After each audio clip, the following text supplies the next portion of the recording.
Back again, are we? You must have a taste for the terrifying. Tonight, we'll explore a story so chilling, it'll make you second-guess every shadow that creeps in your home.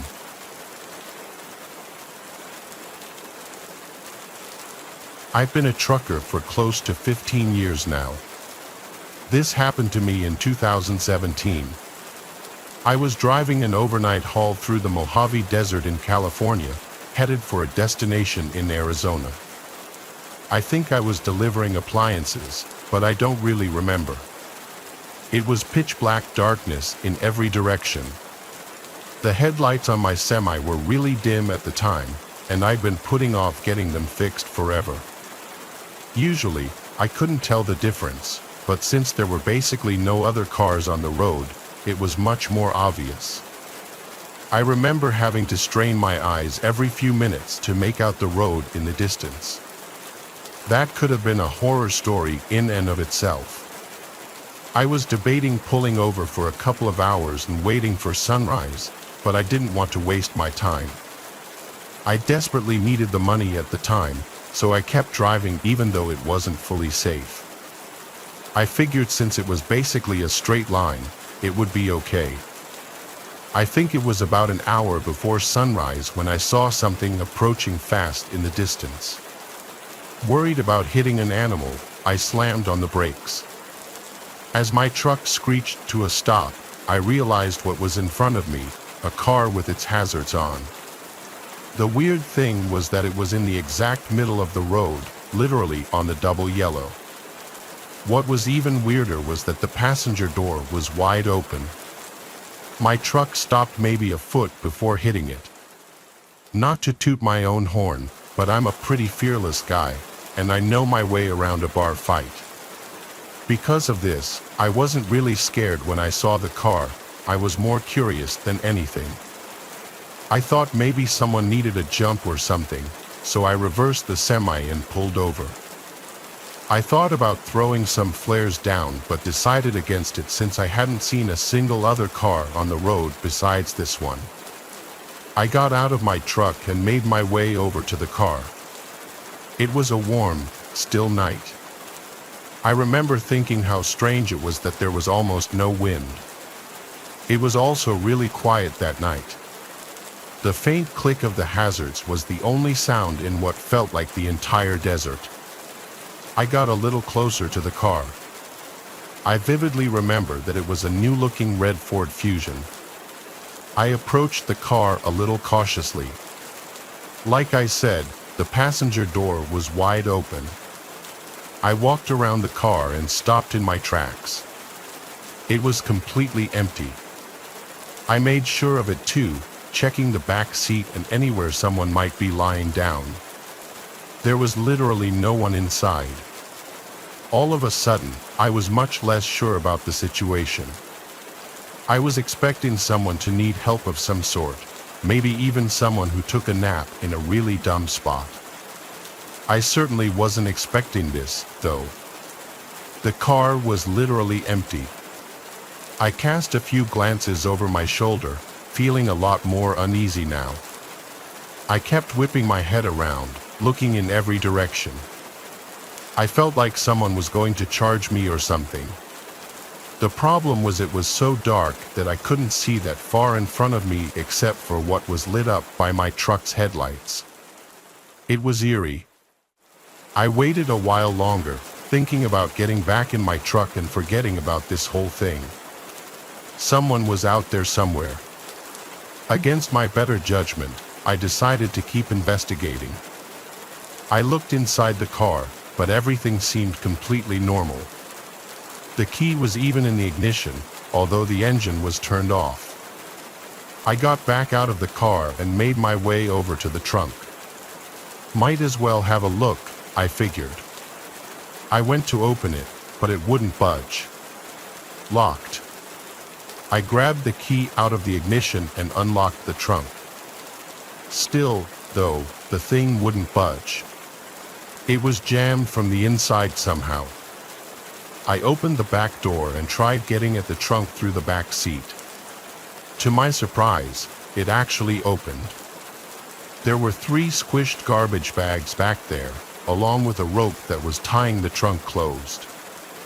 I remember glancing one more time over my shoulder before reaching for them. The coast was clear. I must have been within 5 inches from one of the bags when the loudest gunshot I've ever heard rang out into the night. I slammed my head on the roof of the car in shock. I didn't even think. I threw the keys on the front seat and got out of the car as fast as I could. As I was climbing into my semi, I heard a grungy voice yelling in the distance. He yelled, "Hey," a bunch of times, and his voice seemed to be quickly approaching. I scrambled into the semi and turned it on. I threw it in gear as fast as I could. I remember cursing a bunch of times as the engine initially stalled. And that's when I saw it. As my truck began pulling out, I saw a person standing at the trunk of the car. It was a short, husky guy with red hair. He was wearing overalls and shin-high boots. In his left hand, he was holding a small shovel. In his right, though, was an old-looking hunting rifle.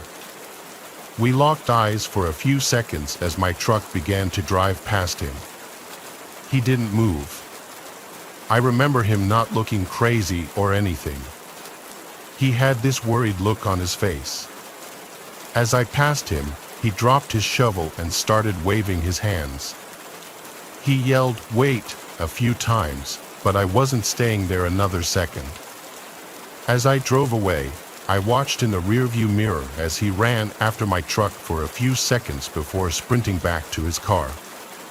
It was clear he wanted me to stop, but there was absolutely no way I was going to do that. I stepped on it, pushing the semi much faster than I should have. I drove for like 5 minutes and started to think I was in the clear, but then I saw headlights fast approaching behind me. I remember feeling more scared than I've ever felt in my entire life. I called the police and told them what happened to the best of my ability. That's when the car was basically right on my tail. It started honking like crazy at me. I honestly didn't know what to do, so I just kept driving, praying to God he wouldn't try and ram me. After like 15 minutes of this, he cut in front of me and hit his brakes, forcing me to slow down. I was just about to crash into him when finally some flashing police lights appeared ahead. The Ford veered off to the right and sped into the desert, disappearing from sight. I pulled over and waited for the officer to show up. I frantically told him what had happened, but the useless cop decided to get a report for me rather than chase the guy down. I was so pissed about that. I told the guy like twice that he could probably catch up to him if he left now. The cop told me not to worry and that they'd do a thorough search as soon as backup arrived. He sent me on my way and said they'd call me if they ever had an update for me. They never did. None of my buddies have a story this crazy, and I've told it more times than I can count. I know what you're probably thinking. That guy was definitely burying bodies. That doesn't really explain why he had such a small shovel or why he tried to follow me. The bags in his trunk were also too small for that, although some of my buddies think he might have done some dismembering. For my own sanity, I like to think that he was burying some other kind of animal, maybe putting a diseased dog out of its misery or some dangerous snakes. I really have no idea. Either way, I've never been totally comfortable driving through deserts late at night after this experience.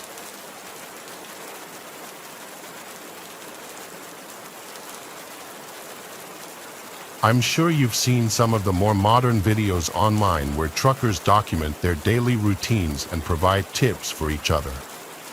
Or maybe you haven't, but being as I'm on the younger side in this industry, every time I open TikTok or YouTube Shorts, that's all I see.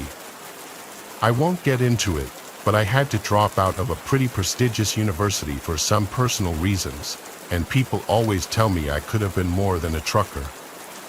It's honestly not a bad gig though. I've been making deliveries for north of 2 years. Obviously, the only strenuous part of the job is the long hours. You can never truly gauge how the isolation will affect you without experiencing it firsthand. My only advice would be to make peace with whatever demons might be lurking in your subconscious, because they'll definitely eat at your brain in the lonely hours. That's what happened to me anyway. This happened to me 3 months after getting employed by my first company. I was basically as new in this trade as one could get. I was driving from southern New Jersey to Lafayette, Indiana, a 12-hour drive. 12 hours driving might not seem that crazy, but factor in the fact that I had just completed an 8-hour trip, and that should put things into perspective. I wanted to get deliveries done as quickly as possible, so I opted to drive through the night. I did to Lafayette just before 3 a.m. Things were going smoothly. There were virtually no other cars on the road, so I was able to push the semi a little faster than normal. About halfway through the drive, I remember reaching down at the center console to chug a Red Bull, but there weren't any. Of course, I had forgotten to restock my truck after completing my previous delivery. After slapping my dashboard a few times, I groaned in frustration, knowing I'd have to stop somewhere. There was nothing I hated more than having to make stops during my drives.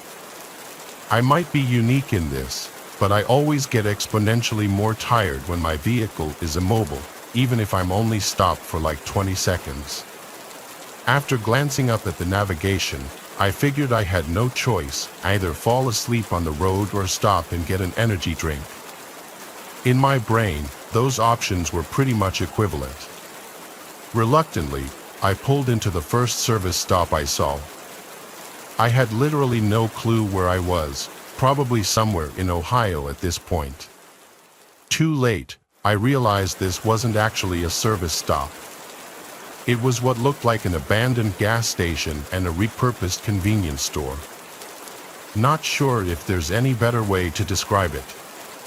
Either way, it looked like there was another quick stop store not far up the road, so I figured I'd go there if anything. I parked the semi. I made my way over to the first convenience store.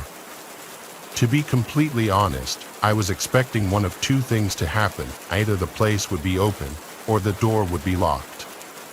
You can imagine my surprise then when the door swung open into a pitch-black store. I looked around, hoping maybe I'd get lucky and there would be a drink or snack left behind. Just before I was about to turn around, my eyes adjusted to the darkness, and I picked up on a faint glow emanating from the corner of the room. I made my way over to it, and the glow turned out to be coming from a back room of some sort. Curiosity got the better of me, and I opened the door slowly.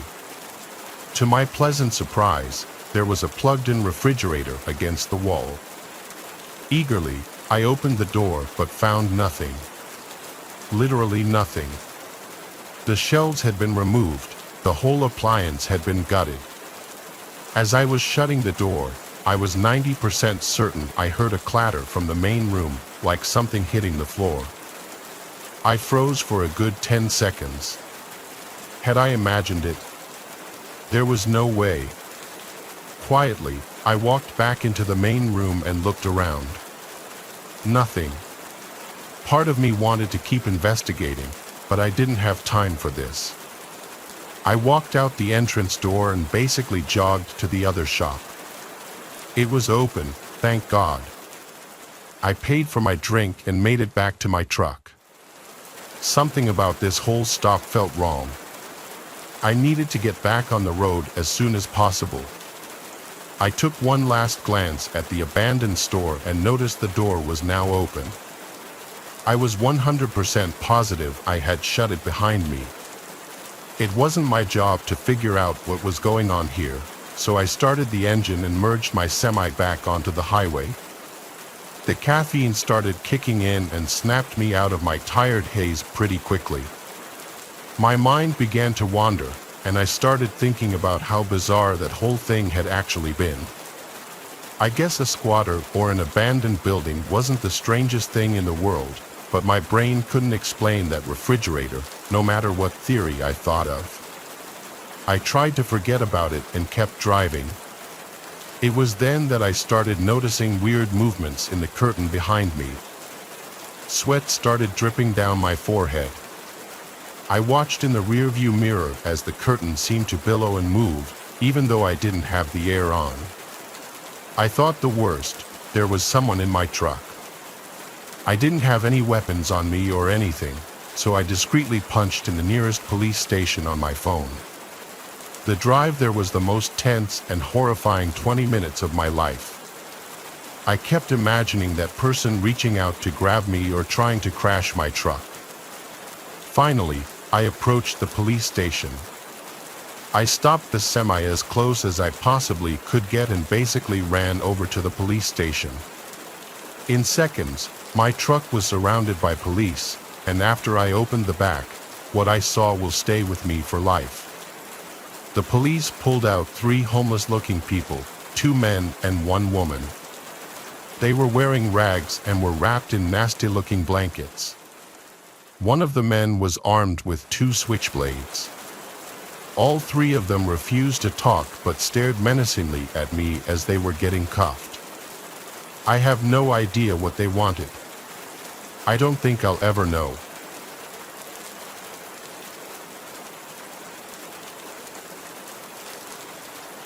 My name is Arthur. I've been a trucker for various companies for the better part of 15 years now. Things have become pretty routine at this point. Pick up the goods and materials, verify them for accuracy, and deliver them as instructed. We're not paid by the hour, so efficiency is the most important thing in this line of work. For someone like me who's been doing this forever, I like to think I can outwork all these young guns that are snapping these jobs up. This isn't always great, though. Usually, I push myself to the absolute limit when it comes to functioning on barely any sleep. 4 years ago, I was working for a warehouse based in North Dakota. For anyone who doesn't know, North Dakota is one of the flattest states, which makes trucking a little easier. This also meant that skipping out on a few hours of sleep could mean the difference between employment and getting the sack. It was a chilly Tuesday morning in May. The beginning of the week meant that more loads needed to be shipped, which meant more work for me. I wanted to knock it all out in one shot, so I traced my route into Montana accordingly, planning on not stopping even once to sleep. I hit the road a few hours after lunch, expecting to reach my destination very early the next morning. I pushed the semi as much as possible, doing maybe a couple over the speed limit. It was getting late, and I remember rubbing the crust from my eyelids as the clock ticked past midnight. I was having trouble keeping my eyes open, but I only had about an hour left in this drive, so I gritted my teeth and kept going. My buddy Tristan, who was also a trucker, introduced me to smelling salts when I first started out. If you don't know, smelling salts are basically some kind of crystals in a little bottle. One sniff and you're wide awake. You had to be careful, though. Too many back-to-back uses could be dangerous, or at least that's what Tristan told me. They burn your nose a little bit, but whenever I needed a boost, I'd reach for the smelling salts first. This was one of those times. I took a big whiff and shot my head back, my reflexes taking over. I felt the adrenaline course through my body and hoped the feeling would last the rest of the drive. A half hour shot by, and I was really struggling. I felt myself start to doze off, and the blare of my truck drifting into the shoulder jolted me awake. This was getting dangerous, I thought. I had to pull off. I was all alone on the highway, but there was nowhere to pull off. There were just woods on either side of me. I slowed the truck down, searching desperately for somewhere to pull over. At this low speed, my headlights pierced through the darkness, and I was able to see a lot more. As I looked around, I saw something that confused me. There was a purple dress lying in the middle of the road. What the hell, I thought, rubbing my eyes. Was I hallucinating? I blinked like 6 times just to make sure I wasn't going crazy. It was real. I approached the dress with my truck and stared at it as I rolled by. In hindsight, this should have been more of a red flag, but I think I was just too exhausted to process what was going on. About 200 or so yards away, I passed a pair of shoes. Now I was starting to freak out. What the hell was going on? I passed the shoes, praying to God there would be a place to pull off soon.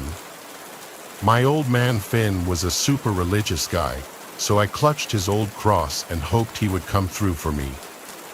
A little further up the road, I saw a bunch more random clothing, some of which looked like little kids' clothing. This time, I stopped the truck. The panic started to set in. Something was very, very wrong.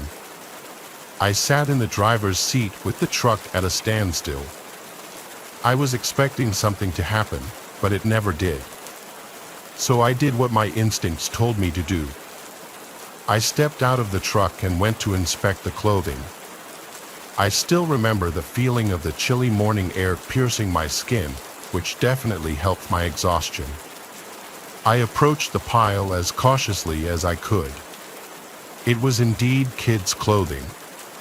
It looked like there were both boy and girl pieces of clothing in the pile.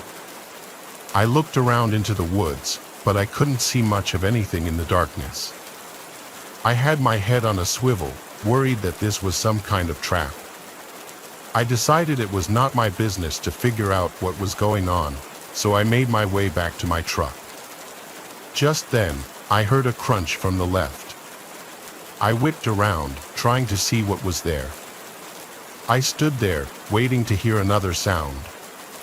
After about 30 seconds, there was another crunch, but this time from the opposite side of the road. My survival instincts kicked in, and I sprinted towards the truck. I jumped into the front seat, but just before I slammed the door, I heard a child scream ring out. I froze, my heart bursting out of my chest. I was caught at a crossroads. I wasn't going to fight some random people in pitch-black woods, but I couldn't just abandon some helpless kids either. Before I could make a decision, another almost identical child's scream rang out.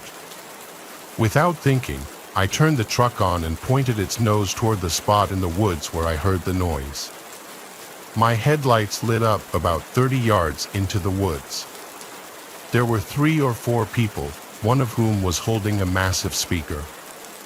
They ducked behind a couple of trees as my truck lit them up, but I had exposed them for just enough time to make out what they were doing. They hid from the light before I could really make out any distinctive features, but I swear on my old man Finn's grave, they were holding up a speaker, trying to lure me into the woods with a fake kid screaming. I was just in shock. I just sat there staring at the trees those people had just hidden behind. I reached for my phone to call the police, but before I finished dialing, I heard a thump from the body of the truck. Someone had thrown something from the other direction. I was done. I turned back to face the road and slammed on the gas. As I sped off, I could make out a person on the other side of the road. He shouted something I couldn't understand before launching something at the truck that cracked the glass of my passenger side window. I drove the final hour in silence. I was too scared to process what had just happened, but there was no way in hell I was stopping to sleep in those woods. I completed my delivery and then knocked out. I must have slept for 10 hours straight. When I woke up, the first thing I did was call the police, who told me they'd investigate those woods and give me any updates. I then thought about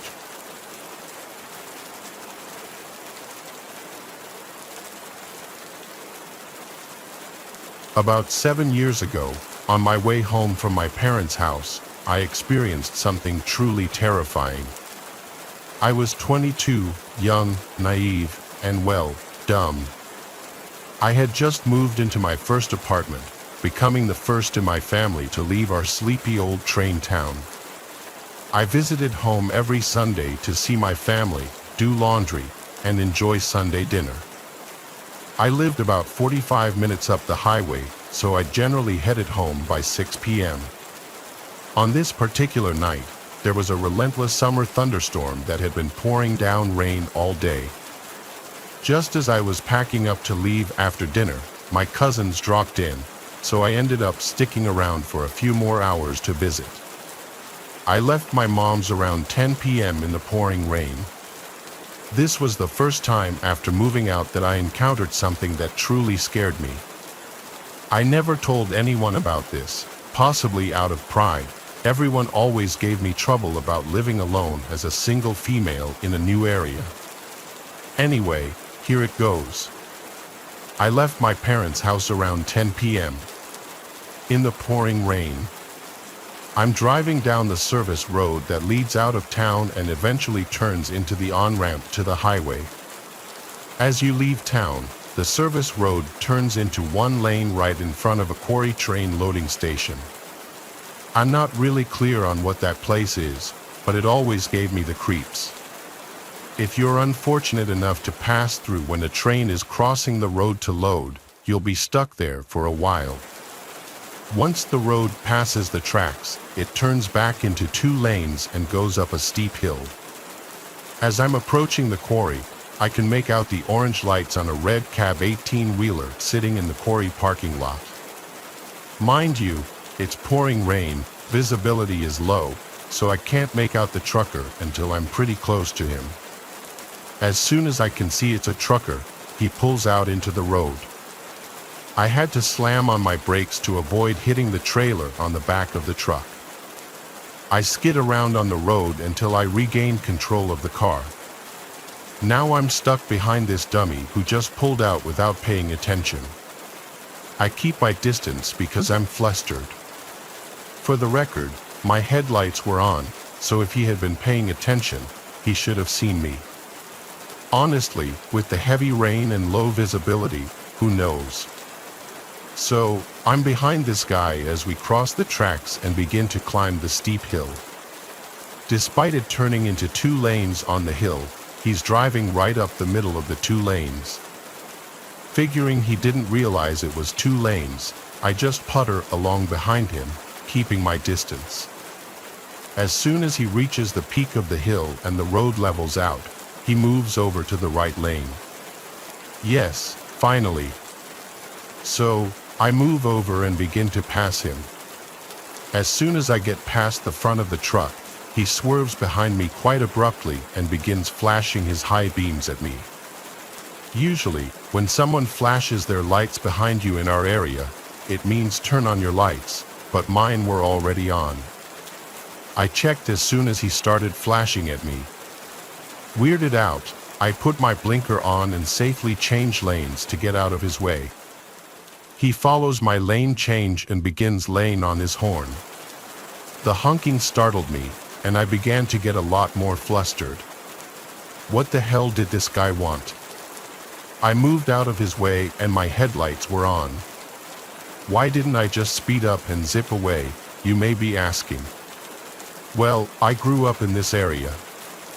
It had been raining heavily all day, and I knew that the service road floods a little in heavy rain, both on the shoulders and in random spots in the middle of the lanes.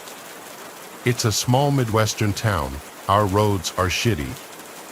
I had already skidded and nearly wrecked once, and I wasn't about to floor it on this bumpy, flooded service road and risk wrecking again. There is nothing between that quarry and the highway, just about 4 or 5 miles of wooded area. If I wrecked, it would have been just him and me. This went on for the next 4 or 5 miles to the highway. He began tailgating me in addition to the high beams and honking. Once the tailgating began, I was in tears. I didn't know what this guy wanted from me. I was just trying to stay out of his way and get home safely. That's all I wanted. I changed lanes 2 more times, making 3 total. He followed me from lane to lane. As we approached the highway, I floored it. He couldn't accelerate quickly enough to keep up, and I lost him finally. As soon as I realized I'd lost him and was safe on the highway, I just lost it. I was a hysterical wreck. There is only one exit after getting on the highway to stop in the small town the highway runs through. After that, it's all wooded for a good 30 minutes. Here's a more structured and coherent version of your text with appropriate pauses. I thought about getting off at that exit to calm down and pull myself together, but I just wanted to go home, so I sped right past it. I should have stopped. Once the city was no longer visible in my rearview mirror, I felt much calmer. I managed to scramble my cell out of my purse and put it in my lap just in case. The rain led up to a drizzle the further I went, but I was still pretty on edge. There weren't many other cars on the highway, and most of them were truckers.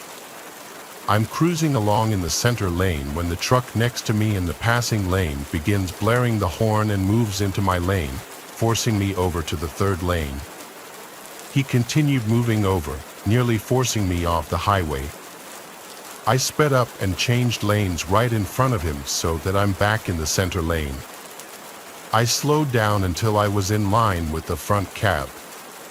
I double-clicked the home button on my phone, camera shortcut, and rolled down my window, starting to take pictures of the cabbie. I think the flashes made him realize what I was doing, and he began slowing down until he was behind me again. I got a lot of pictures. I sped up and lost sight of him behind me.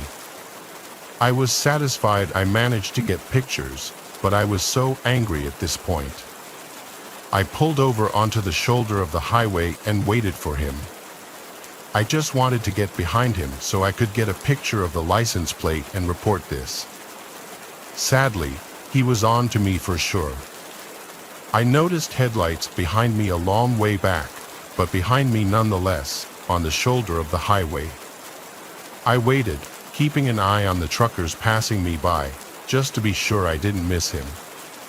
I noticed a shadow pass through the headlights of the truck, which spooked me quite a bit. Did he get out of the cab? I didn't stick around to find out. I just took off and got home as quickly as possible. The pictures were a total failure. It was still drizzling. The flash combined with the drizzle just resulted in washing out the pictures. I could see the red cab, but no matter what filters I used, there was no making out exactly what the cab said. Red cab trucker, you're the reason I have a dash cam in my car.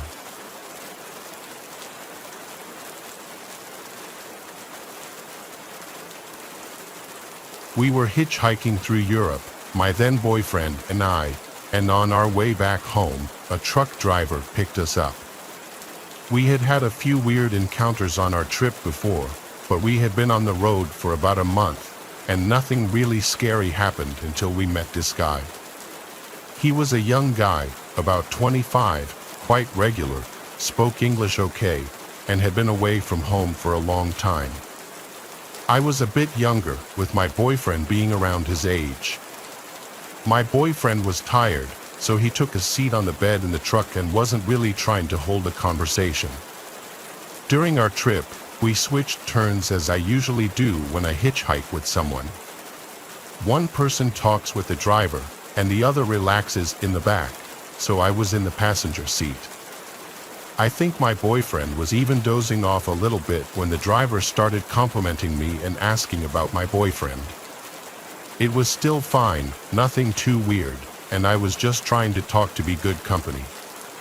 As we moved on, I started to feel a bit uncomfortable, but I didn't let anything on and only told my boyfriend that we should find truck drivers from our country to make the last part of our trip in one go. I translated this to English immediately because the truck driver became agitated and suspicious of what I was saying. I explained that we were really tired and our plan was to find our truck drivers before he had to take a long break so that we could continue traveling without interruption. We stopped for a short break at a gas station, and my boyfriend decided he was going to look for another truck driver in the parking lot, leaving me with this guy alone. Damn, the truck driver came on to me real hard, and I was scared shitless and didn't fight back.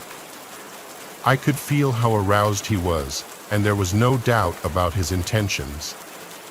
Luckily, my boyfriend was away for just a minute. At that moment, I realized we needed to get out of this situation fast.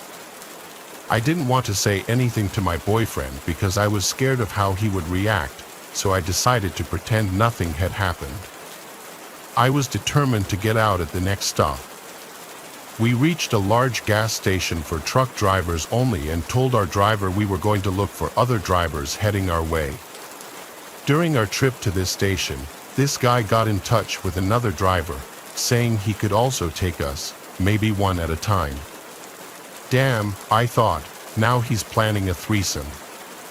When I was finally alone with my boyfriend, I remained calm, hinted at what had happened, and insisted that we not stay with this driver no matter what.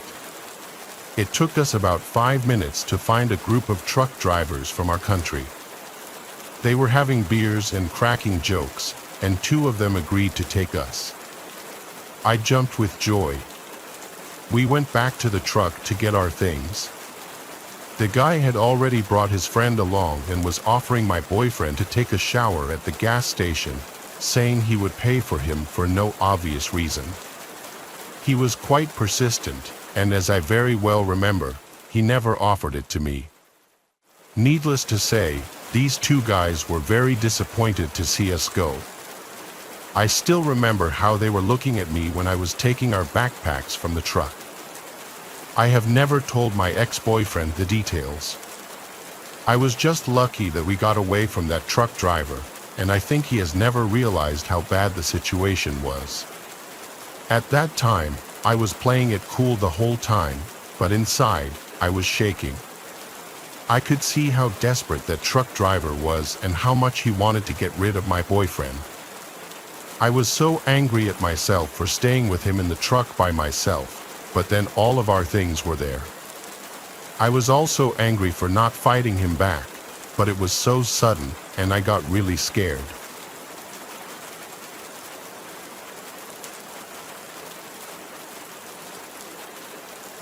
Well, I would never hitchhike alone. I was 18 at the time and had just started college, living out of state on my own for the first time. I had a pretty sheltered life. I am also a female, so my first semester at my out-of-state college had just ended. It was May, and I was on my way home from my brother's wedding. I'm about an hour away from my current residence, with a little over 3 hours left of my trip. Everything is going great, and I'm just cruising with the traffic. It was a notably busy day for that particular stretch of interstate, somewhere on I-40 in Tennessee. As I said, all was well until I checked my mirror.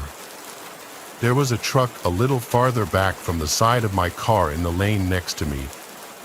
I could see his headlights in my passenger side mirror. I looked up because, even though it was the middle of the afternoon and super sunny out, this dude was flashing his lights at me.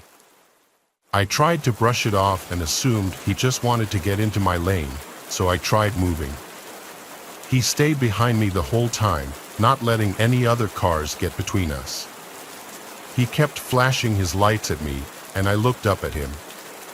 He waved and honked. This was a red flag, but I took it the wrong way. I thought, oh, I wonder if he's signaling me to pull over. I hope nothing is wrong with my car. The only reason I thought this was because, the week before, I had gotten a hole in my tire and had it patched. I was worried that the patch had fallen out and that my tire was going flat as I traveled. I'm freaking out about my car and plan to pull off at the next exit. Fortunately, it comes up quickly, and there is a gas station with some customers visible from the exit ramp. I head there and pull up at a gas pump. Curiously, the trucker follows me off the interstate and into the same parking lot, but he parks in a designated truck zone. I get out just before he parks and walk around my car, doing a quick inspection. I see him start to get out of his truck, and I decide to buy gas, even though I filled up before I left. As I swiped my card to pay for my gas, the truck driver had reached my car. Lucky for me, since I was already pretty freaked out by him following me off the exit, I had my phone in my hand with 911 already dialed, so I would just have to hit the call button. I left my driver door open and stayed between that and the gas hose, with him standing a few feet away from the back end of my car, the hose separating us. The first thing this guy says to me is, "Well, aren't you a pretty thing?" I'm screaming in my head now, imagining all possible scenarios for an emergency escape. He looked to be in his late 30s or early 40s and about 170 pounds. Me, I was 18, 125 pounds, without much muscle or fat anywhere on me. I wouldn't have been able to fight back much anyway. I told him thank you. He offered to buy my gas, and I declined, saying my parents gave me money. I was actually worried that he would expect something in return if I had taken his offer. He asked me questions like where I was from, where I was going, etc. Something went off in my head that just said lie, so I did. I didn't tell him what college I really went to, where I was really headed, or what I was doing. Nothing. My gas was done pumping after about a minute. With that, I told him goodbye, jumped in my car, and got out of there. I kept an eye on him as I left, making sure he didn't follow me any longer, and he didn't. I never saw him again. I don't know what he wanted with me that day, whether it was just to tell me how attractive I was or if he had something much worse planned. I really regret not reporting him to the police.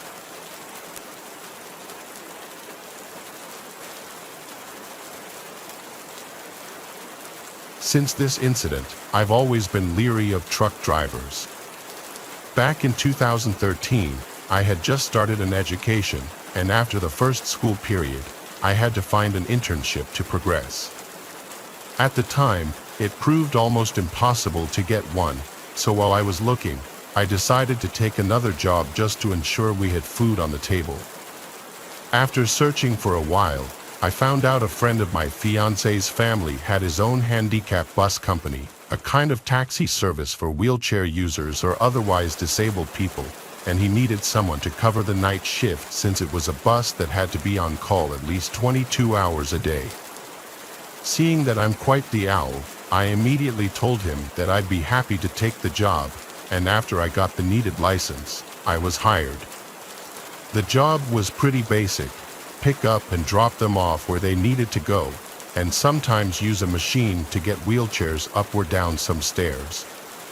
When there were no trips, I drove to a designated area and did whatever while waiting. I quickly found a truck stop in the area where I could park and catch some Z's. There was a gas station where I could buy coffee in the early hours of the shift. On the other side of the gas station's parking lot, on the opposite side of the truck stop, there was a rundown restaurant with a motel connected to it. To avoid disturbing the sleeping truckers if I got a trip in the middle of the night, I usually parked on the restaurant side.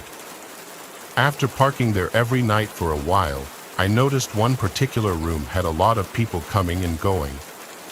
In the beginning, I thought nothing of it. Then, one night at the end of summer, while I was half asleep with the windows slightly open, I suddenly heard yelling coming from the motel. A dude came tumbling out of the room and started running. A few seconds later, a big guy came running after him with something in his hand that I could not make out. I thought it was none of my business and went back to my half-sleeping waiting stage. Not much time passed, and my phone went off. I had a trip an hour's drive away, so I turned on the bus and was leaving the parking lot when I saw the big guy coming around the corner. The rest of the night I had back-to-back trips, so I didn't park until I got home. The day after, I didn't get a return to home zone until 2 o'clock or 3 a.m. When I arrived at the parking lot, The area where I used to park had fist-sized rocks strewn all over the place. Not connecting the dots at the time, I just parked a few spots over and started waiting. I fell asleep pretty fast but was jerked back into reality when a car right in front of my bus honked its horn, flashed the high beams, and revved its engine. I thought it was just some idiot who noticed me sleeping and found it funny to try to scare me, so I jumped out of the bus, about to tell him to screw off. But instead of driving off or stopping, the driver made the start brake motion with the car, indicating that I was the one who should screw off. Then I connected the dots. Not wanting to seem like a pushover, I stood still and stared at the car, not that I could actually see anything with the high beams almost blinding me. After what seemed like a really long time, but must not have been more than 30 seconds, the car drove off. After that, I decided to park near the trucks from then on. A month or so passed, and nothing had happened since the car episode. I figured that nothing more would happen if I just kept parking by the trucks. Then, one night, I had a long 12-hour shift on a Sunday, and I didn't have time to eat dinner before work that day. During the first half of my shift, I had back-to-back trips with no time to eat. So when I got a return-to-home zone, I quickly parked in the far end of the almost empty truck stop and got ready to eat my now very late dinner that my fiancée packed for me. I wanted to watch some TV on my phone while eating, so I sat with my back against the driver's side door and got comfy. While turning my back to the door, I accidentally hit the door lock with my elbow, but that was my luck. As I was sitting there scrolling Netflix on my phone, I suddenly felt the bus rock and heard the clack of the door handle behind me smack back into position. I quickly turned and saw a dude with a hood over his head quickly crouching and proceeding to lay down on the ground and crawl under the bus with a big kitchen knife in his right hand. I quickly got up and made sure the other two doors were locked. Then I looked in all directions to see if I could spot him. He was still under the bus, and I was sure as hell not jumping out this time since the knife made his intentions pretty clear. I turned on the engine, turned on the spots on the back of the bus, and looked around to see if it had scared him off. Lucky for me, it did. I saw him run off into a bushy, woody area at the end of the truck stop. I never parked at that truck stop again after that night, and I made sure all doors were locked every time I was parked.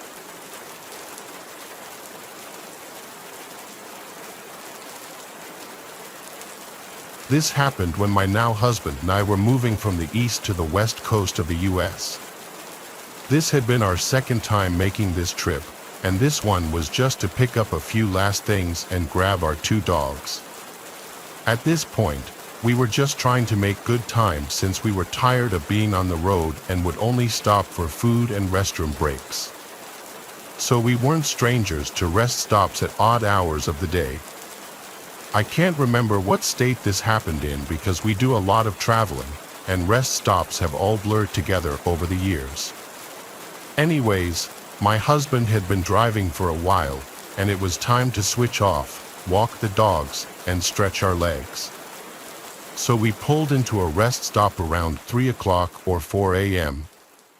There was only one other vehicle in the lot, most likely with someone sleeping inside of it, and not that many truckers in the truck area, so the rest area was fairly empty. I jumped out of the car and let my husband know I was going to run into the restroom before I let the dogs out. While I ran in, he was going to hang out by the car to have a smoke and keep an eye on our dogs. However, we parked our car by the dog area, and to get to the restrooms, you had to walk over this hill. You couldn't see the restrooms from our car. Being late at night, my husband decided to walk most of the way with me to make sure I got there okay. I wasn't worried but didn't mind the extra comfort of having him there. I finished up in the restroom and came out to walk the dogs and let my husband take his restroom break. Even though it was late and I felt a bit cut off from the lighted area of the rest stop, I wasn't worried. I'm small and don't weigh much, but my dogs are German Shepherd mixes and very protective of me. Plus, I was taught self-defense at a young age and feel capable of defending myself if the time came. So I'm walking my dogs and letting them do their business when I noticed that one of the semi-trucks, which had been sitting on the far side of the stop, starts up and slowly drives in my direction. This didn't seem worrisome to me because they were on the trucker's side, and I assumed they were heading to the exit to get back onto the highway. I grabbed 2 doggy bags to clean up after my dogs and started heading to the trash can. As I'm walking, I'm suddenly blinded by bright headlights. I looked in the direction of the lights and saw that the semi, which I thought was leaving, had pulled up as close to the truck lot and car lot divide as possible and now had its brights aimed directly at me. Pissed off that someone was blinding me with their brights, I quickly tossed the poop bags away and started walking back to my car. As I'm walking away, the dude starts flashing his lights over and over again. I'm almost to my car, wondering if I'm missing something and becoming more and more irritated. He starts creeping his truck in my direction again while flashing his lights. My dogs sensed my irritation and immediately went on alert, staring in the trucker's direction. I finally made my way to my car, and the guy is still flashing his lights while stopping his truck in my direction again. I don't scare easily, so I decided to stand there and glare in his direction. Then he finally stopped flashing his lights. Good, I assumed he was done and started getting my keys out to unlock the car. Suddenly, my dogs stiffened beside me, their hackles raised, and they began to growl. I heard the sound of a door opening and turned back in the trucker's direction. I saw his door was now opened, and I saw a foot starting to exit the truck. I'm sitting there thinking this guy is a complete idiot when, at this point, my husband shows up and wraps his arm around me while flipping the trucker off. The trucker's foot disappears back into his truck. He shuts his door and leaves the rest stop pretty fast. I told my husband about him flashing his lights, and he explained that truckers use this method to flag women down at rest stops for sex. I was grossed out. I'm guessing he thought I was alone because of how the rest stop was set up. However, I was in no way dressed like someone interested in random sex at a rest stop. I was wearing layers because it was cold and driving a newer car. Plus, what idiot thinks it's a good idea to try to approach someone with 2 huge dogs? Although I was never scared during the whole thing, I do think the situation was creepy because the guy was obviously not quite there and was acting pretty abrasive.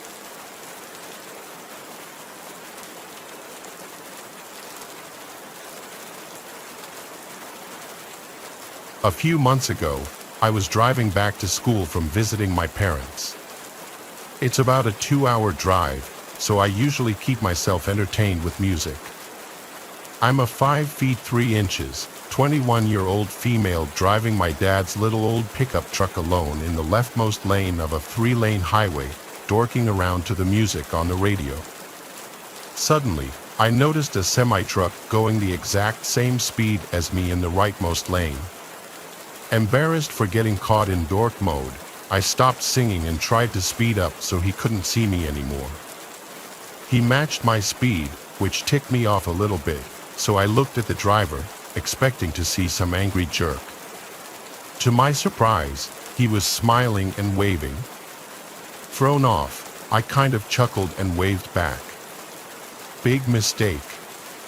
He moved over to the middle lane to be closer to me and now wouldn't stop smiling and waving. At first, I played nice, waving back a little because a semi-truck beats a tiny pickup truck any day. But I was mostly focusing on getting out of this guy's field of vision safely. I tried speeding up as fast as my truck would allow and slowing down as suddenly as I could without endangering anyone behind me, but he would just match my speed. If there was someone coming up in his lane, He'd moved to the right at the last possible second and passed them before I could slow down and get behind them. He has a lot more practice with reckless maneuvering than I do, so he has me trapped and is using other cars to help him. The whole time, he's smiling, waving, and holding up the number 1 sign for some reason I still don't know. His charm is rapidly fading as this continues for about 5 miles. I got worried and called 911. I gave them a description of the truck: white cargo truck, black cab with some Pennsylvania company logo on it, and the driver was a balding, middle-aged tan guy with a dirty blue t-shirt. They advised me to pull off to the emergency shoulder on the left, but I had never done that and it looked too narrow, so I didn't feel comfortable doing that. At this point, he was passing someone else in the middle lane, and I finally had a chance to slow down and merge 2 lanes over to the rightmost lane. I started speeding past him so he couldn't trap me again. The operator told me to take the closest service plaza about 5 miles away. She said he probably wouldn't follow me, so I could stop there for a few minutes before getting back on the highway. She told me to call if he did follow me, but she was confident he probably wouldn't, so she hung up. Now he's still holding up the sign and smiling this creepy, increasingly perverted grin at me while I avoid eye contact. The service plaza is in a quarter mile, and I'm not using any turn signals, but I guess he knew what I was doing because he braked hard and merged behind me right at the last second to join me in exiting to the service plaza. After I got my heart to start back up from the coronary area just experienced, I called 911 again. The way this service plaza was set up was that semi-trucks had to use a separate lane winding to the right of the plaza that led to a parking lot behind the plaza just for big trucks. The rest of us used a smaller lane to park immediately in front of the plaza. I parked, and as I'm explaining to the new operator what's going on, I watched the semi creep around its path while the driver stared me down, smiling. I freaked out. He knew where I had parked. He knew where to find me. If I just stayed there, I thought maybe I could have floored it to get back on the highway, but I was afraid he would see me and follow me again. So, I drove to a gas station to the left of the plaza, which had a view of the semi-truck parking lot, hoping he wouldn't find me until the police came. The operator transferred me to the woman who was helping me before. She informed me that they had dispatched a couple of police cars but couldn't tell me how long they would be. I saw the trucker had gotten out of his truck and was heading towards me. Even though my windows were closed and my doors were locked, I was panicking on the phone with the operator. She told me the police should be there soon and that I should be safe there, so I should sit tight while I kept her updated. I wanted to at least drive back to the parking lot I was in before, but it was a one-way entrance to the gas station, so I couldn't. I glared at the trucker and showed him my phone when he came close. He finally stopped smiling and made it look like he was going into the service plaza. I looked in my right side view mirror and found him hiding behind a big white pillar in front of the plaza, staring at me again. I freaked out and asked the operator where the cops were and if I could leave because he was being ultra creepy. She told me to sit tight again because they should be there any minute, so I did. Then he came out of hiding and started walking towards my truck. I put it in drive just in case and told the operator what he was doing. I refused to make eye contact with him but kept watching my mirrors to make sure I knew where he was. The smile was back, and he started walking in circles around my truck, looking at it as if looking for a way to get in. I couldn't take it anymore. I waited until he circled back behind me, floored it, and told the operator I wasn't waiting one more second for the police. She apologized and told me the police would look for the man and talk to him if they found him, and that I should focus on getting home safely while keeping an eye out for him. I don't know if they did that or not, but I know none of that would have happened if I had my boyfriend with me. So not only can't I walk alone, but I also can't drive alone as a female. Nice to know.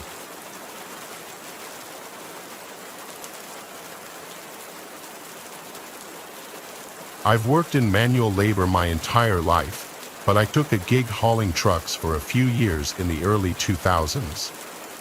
I got an offer for a package that I couldn't refuse in the way of full-time pay with part-time hours if I could meet the arrival times. I got insurance benefits, everything an employee dreams about. I got my commercial driver's license as well as a few other certifications, and found myself on the road just a month or so later. I had a lot of jobs where things got weird or just crazy, but one particular evening makes the others pale in comparison. I don't like stories with a lot of fluff, so I'm just going to jump right into it. I was on a return trip from Oregon to Minnesota. I had already made one delivery, hooked up a second, and was now technically on my way home. This was about the halfway point. Weather was great, I was feeling good and motivated. My time on that trip was well ahead of schedule, so I made sure not to push it or burn myself out. I found it super defeating to get home from a long haul and be too exhausted to enjoy it. It's always better to take a little time and stay level. I also have a bit of a heart condition, so heavy caffeine intake isn't an option for me. Most of my life has been all natural, using whatever remedy I could come up with to keep my energy up. The biggest influence was just a good diet, exercise, and a consistent sleep schedule. That means I stopped every night generally at the same time, got a good amount of rest, and that's it. Many of my trips were clocked to the very last second, but I managed to always arrive on time. I passed over the Idaho border and started gunning through Montana. Lots of beauty, but ultimately not much in the way of civilization out there. The route took me through Missoula and some more established townships. Between them, though, you'd be lucky to find a service station of any kind. Rural stretches like this always kept me on my toes, as I'd heard horror stories about guys running out of gas, blowing tires, or encountering engine trouble. There isn't help for 75 miles in each direction. On top of that, some of these rural stretches don't see a lot of traffic. Some early mornings, I wouldn't see another car on the road for an hour at a time.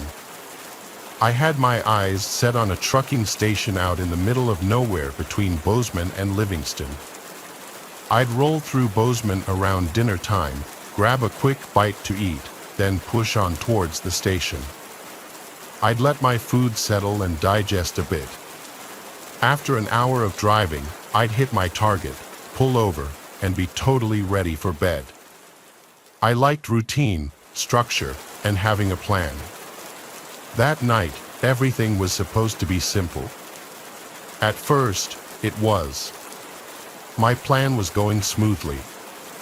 I got dinner, gassed up, experienced little to no traffic, and was back on the road in no time. Soon, I found my head swimming from the digestion and long day of driving. But there it was, some lights out there alongside the highway. You know exactly what I'm talking about, those big concrete pullouts on the side of interstates every 100 miles or so. They usually have a bathroom, vending machine, trash cans, everything people living on the road might need. I pulled in and found a rare sight. Not a single vehicle anywhere. No one was using this rest station, and I liked that. There's a kind of security in being solo, if that makes sense. I let the truck cool down, locked everything up, then crawled into the living space in the back. My area was very simple: a bed, small table attached to the wall, and an overhead shelf to store most of my belongings. I also had a little makeshift power cell which I used to charge a portable flip DVD player that had both the player and a screen. It was one of those inventions of the 2000s that could have only been popular then. I settled in with my big blankets and pillows and watched one of my favorites, Resident Evil or Reign of Fire, an action thriller of some kind. Despite the shooting and explosions, I fell asleep just after 30 minutes. I closed the DVD player and surrendered to the darkness inside my cab. It must have only been a couple hours later when something woke me up. I couldn't place it, but I knew something jarred me. I have a habit of snoring occasionally, and when I do, I sometimes wake myself up with one of those louder rips. I thought maybe that's what happened, so I snuggled in for a few more hours of sleep. I like to hit the road before sunrise and get those extra miles in before the rest of the world wakes up.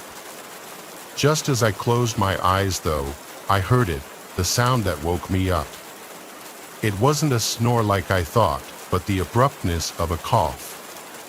It came from somewhere beyond the cab, outside in the parking lot. It sounded partially muffled, maybe another trucker had pulled in and I just simply hadn't heard the rumble. Really didn't seem that likely, but I guess anything is possible, right? I wanted to be sure of what I heard, so I turned on the small overhead light. The second that flicked on, I could hear shoes slapping the asphalt and the sound of someone running away. As I listened, the footsteps faded a bit. The person was running away from my truck. They must have seen the light come on and reacted to that. But at this point, I'm now on high alert. I turned the light off so as not to give away my position within the truck. As long as it's dark, it's almost impossible to see in the depth of the sleeping cab, so I used that to my advantage. Looking out, I surveyed the parking lot and found something unusual, an older van parked across the lot, sitting angled so the broadside faced my windshield. Definitely weird, as I was 100% alone when I pulled in originally. That parking lot was empty. I tried to be reasonable though. Maybe he was walking his dog, having a smoke. Whatever the case, the person was likely a long-haul traveler just like myself. The guy was probably stretching his legs, doing a few laps of the parking lot when he accidentally woke me up. Once he saw the light, he realized that he made a mistake, then hightailed it back to his van. It really wasn't the most out-of-the-ordinary thing to happen at a truck stop. With a little apprehension, I let everything go and didn't investigate it any further. Despite my best efforts, I couldn't fall back asleep. Just as I started to drift off, I heard those footsteps again, and then what I thought sounded like someone tugging on the passenger side door handle. There was an unmistakable click, then the sway of someone stepping off the sidebar. Whoever I'd heard coughing was just trying to get inside my truck. At this point, all my alarms are going off in my head, and that structured, well-planned part of my brain is now scrambling. For whatever reason, and a lot of my friends have given me flack for it over the years, I didn't carry a gun on these truck hauls. I did have a short club that I used to check my tire pressure, and that was a great second option. At this point, I believed my best choice was to nut up and confront whoever was milling around the parking lot, let them know that my truck wasn't public property. All at once, I threw the passenger door open and clicked my flashlight on. I had a small, steady streamlight that could reach something like 30 yards, not with the puffy yellow flare of a cheap flashlight, but with a white, concentrated light. I swept it back and forth, saw nothing, so I started inspecting the truck and the trailer. I saw nothing at first glance, so I hopped down and did a full lap of the rig. Still nothing, not even underneath it. Only one option left now, time to go look at that van. I swept the flashlight around and started marching up to the rear. I wanted to see the license plate before I checked it out any further. As I went to eye the back of the bumper, I brought my light up so I could see. My eyes naturally went to the license plate, which was from South Dakota, but something else caught my attention. I couldn't place it at first, but as I kept looking, it all came into focus. Below the back of the van, near the far back tire, there was a pair of boots. Someone was crouched and hiding on the other side of it. Only the toe tips poked out, but it was enough for me to see what was going on. I left the light on the boots for 10 to 20 seconds, long enough for them to realize that they were exposed. I watched in disbelief as the boots slowly shuffled backward until they were completely hidden behind the tire. My stomach soured at the whole thing. This person clearly had ill intentions, and I wanted nothing to do with them. I wanted to say something, but I found myself completely speechless. I'm not confrontational. You may have gleaned that from my lack of a firearm. I didn't want to issue a threat to someone who might have the upper hand. I just backed up until I reached my truck, hopped in, and locked the door. I figured that encounter was enough. I got out and found them, who would come up and keep messing with me.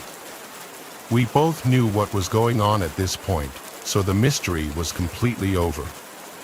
Just some vagrant weirdo looking to make a score.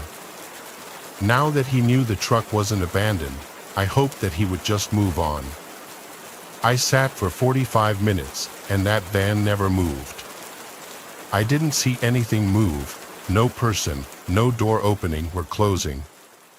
It's like they were still hiding behind that rear passenger tire. As the morning went on, though, sleep came and kissed me, and I knew I needed to get at least a couple more hours of rest if I wanted to have a successful day. My eyes started to droop, and soon I was snoozing.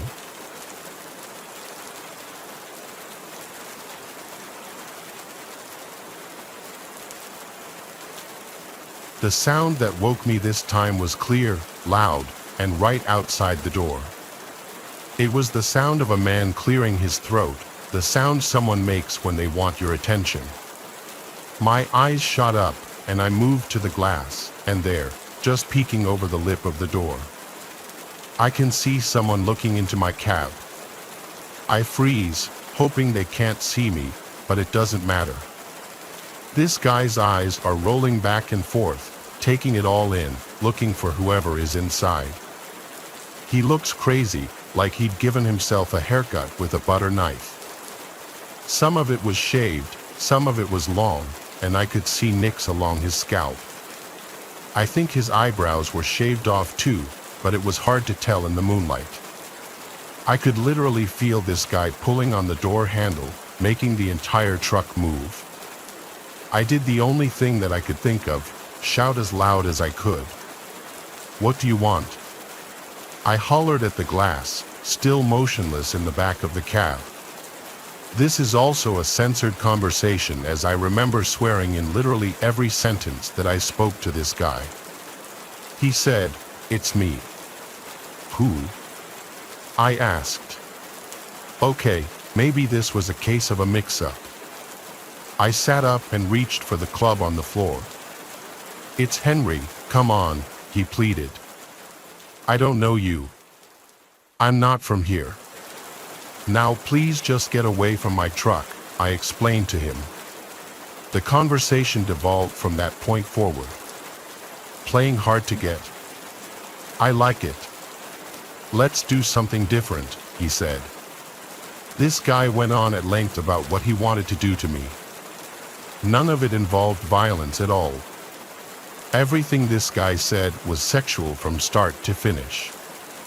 I'm watching this guy lick the window of my semi as he tells me he wants to kiss my feet, worship me, pleasure every part of me. I'm not homophobic, but the whole thing was nauseating. As he's going on and on and on about his sexual fantasies, transitioning into what he wants me to do to him, I'm yelling for him to just please go away. Throughout the entire thing, his tone changes. He starts talking about his desires, which were much more violent. This guy wanted someone to hurt him during their sexual escapades, punched, choked, tied up, and abused, the whole shebang. I couldn't really believe what I was hearing. He switched from licking the window to tapping on it before finally smashing his fist into the glass. I had to do something. I remembered my portable DVD player and, for whatever reason, came up with this weird little plan. I opened it up and faced it away from the front of the cab so the light would illuminate my face, but he wouldn't be able to see what the light was coming from. "I'm calling the police," I said, hoping the light source would look like a car phone or a radio. "I've got your South Dakota plates too." "Nathan?" he asked. "I'm not who you're looking for. Now get the hell out of here, man," was the last thing that I ever said to this person. I watched him leap down and start running all in one swift motion. The van fired up and, without even turning its headlights on, fled from the parking lot like a bat out of hell. Honestly, I ended up doing the same. After another inspection of the trailer and tires to make sure everything was secure, I rolled out and made for Livingston. That morning, I really played with the idea of calling the police and making some kind of report, but thought it would be more trouble than it was actually worth. I didn't have the actual plate number, just that it was a Dakota van, so I figured my report would go absolutely nowhere. It wasn't until I got out of trucking that I realized how common this type of encounter was, especially after the invention of Craigslist. Truck stops have always been known for midnight rendezvous, but became explicit for random hookups all over the country, particularly for traveling men who wanted to experiment. Whoever that Henry guy was, he thought I was Richard, who was probably another trucker rolling through Montana that night. Henry must have gotten the truck station mixed up, or Richard was late to the arrival, so he got us confused. Regardless and whatever the case, I'm very glad that I had my doors locked that night, as I could be telling a very different story right now. Have a plan when you hit the road and always stick to that plan.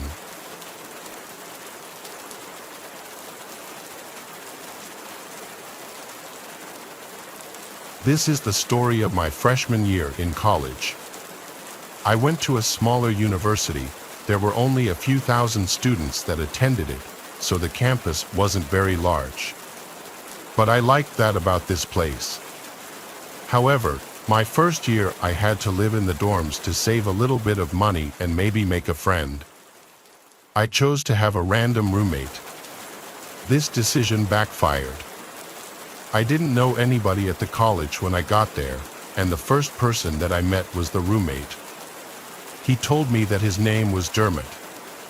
Dermot was a strange guy overall. He was rude, unfriendly, and he never left the room other than to go to class.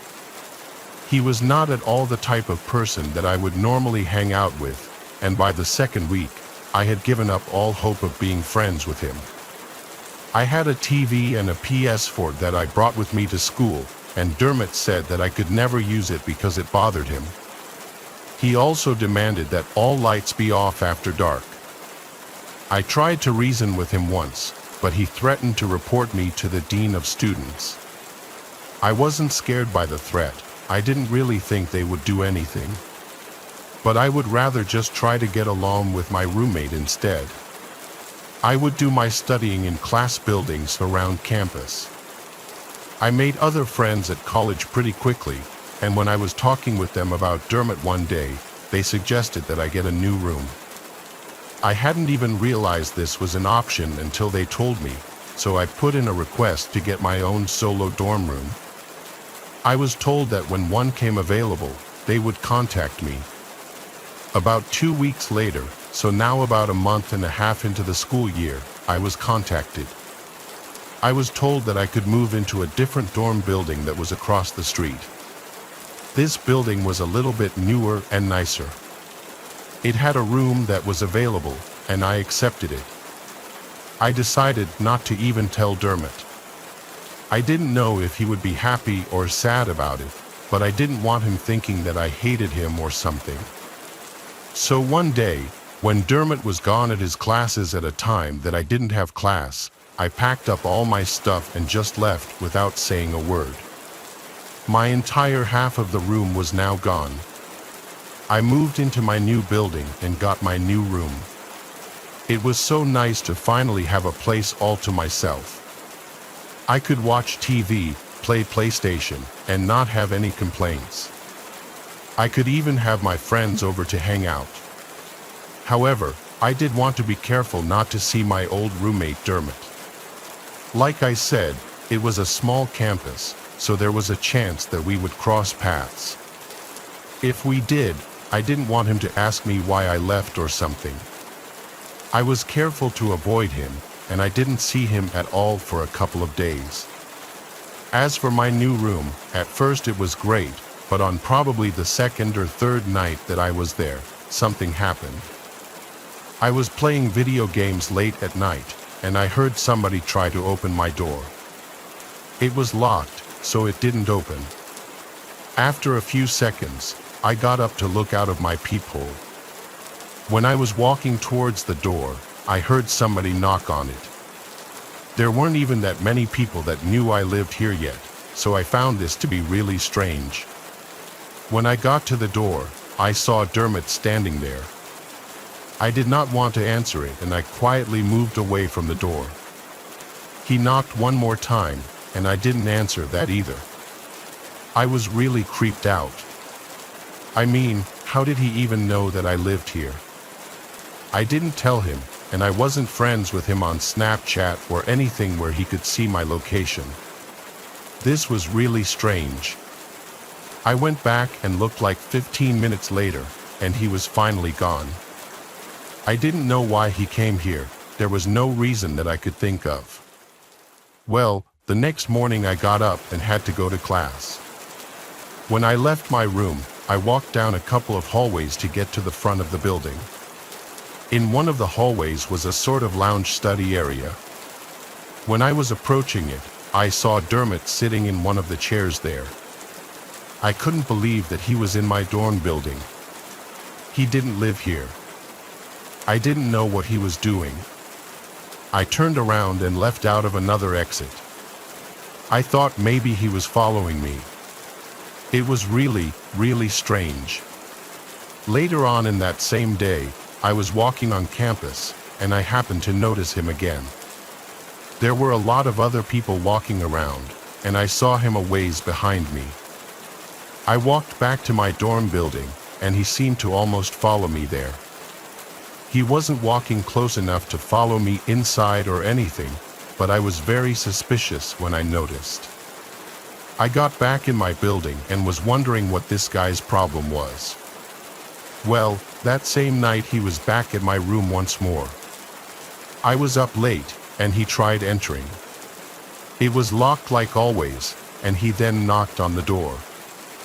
This time it was louder than before. I didn't answer, but was watching him through the peephole. He knocked again very loudly, but I still did nothing. When he knocked for a third time, I remember somebody else who lived down the hall opened up their door. They told him to quiet down. Dermot didn't say anything. Then he stood there for probably a minute. After that, he backed up a step and then kicked my door extremely loud and hard. I was honestly afraid that the door might break, but it didn't. Dermot then turned and stormed off. After this, I made up my mind that I was going to report him, and the next day I did. Somebody must have talked to him or something, because I stopped seeing him after that, and he did not return to my room. I was still very suspicious that he would follow me around or show up again or something for like a month, but luckily he didn't. A while after this, I met somebody that used to know him. They weren't really his friend, but had several classes with him. They told me that he had dropped out and also said that his name wasn't even Dermot. None of these things really surprised me. I'm not sure why he gave me a fake name, but he was a weird guy. Looking back, I'm really glad that I moved out when I did.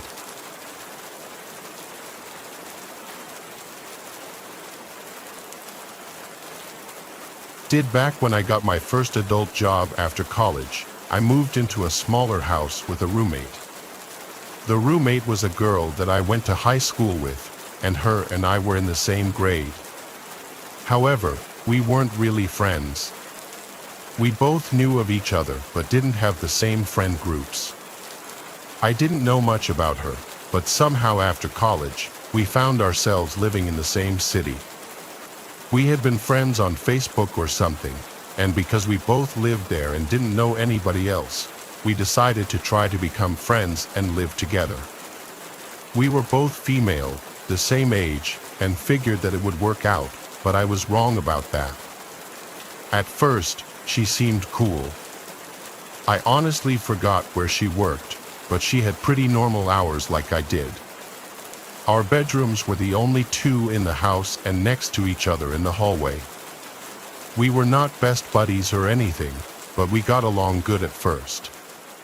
However, she seemed to have sort of strange behavior. I remember noticing her leaving and coming home at all kinds of odd hours all the time. I would wake up to hearing her leaving or coming home. I was a light sleeper, and the times would be anywhere from midnight to 5 a.m. I had no idea where she would be going or why, and this happened at least several times a week. One time I brought it up, asking why she was leaving at 2 a.m. She flat out denied it and said that I must have heard the neighbor. I didn't tell her I knew it was her because I realized that whatever it was, she didn't want me to know. I didn't really think too much of it for the most part, though.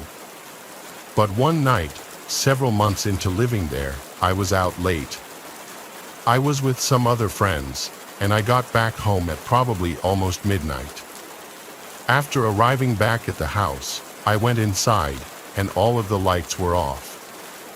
I turned on some lights and also noticed that my roommate's door was open and she did not appear to be inside. I called out her name, just wondering if she was home. I figured that she was gone again when she didn't answer. Then I went into my bedroom, changed, and got in bed. I was tired, but after closing my eyes, for some reason, I had a hard time getting to sleep. I laid there for probably 20 minutes trying to rest, but it was like I wasn't tired anymore. Then suddenly I heard this noise inside of my room. I had no idea what it was. I looked up and saw my closet door opening. Then I saw my roommate walking out.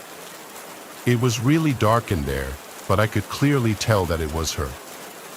This was so strange. I had no idea what she was doing in there. I sat up and asked her what was going on. As soon as I spoke, she looked over and saw me, then she started running and darted out of my room. I stayed where I was and was just so confused. Then, probably a minute later, I heard her leaving the house out the front door. At that point, I decided that I needed to move out of there as soon as possible. For the next couple of days, I packed up my stuff.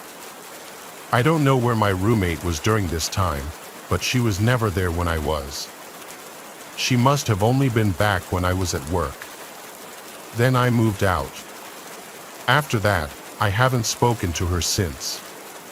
She blocked me on social media, and I still don't know why she was hiding in the closet in my room. She probably didn't expect me to get home when I did. That's why her door was open and she was in my room. She must have had to hide in my closet and waited until she thought I was sleeping to try to leave the room. I'm glad that I couldn't sleep, though, and that I noticed her. That was by far the creepiest roommate experience I've ever had.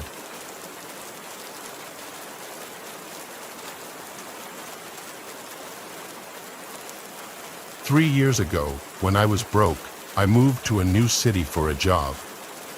This job was not the most well-paying job, but it was decent.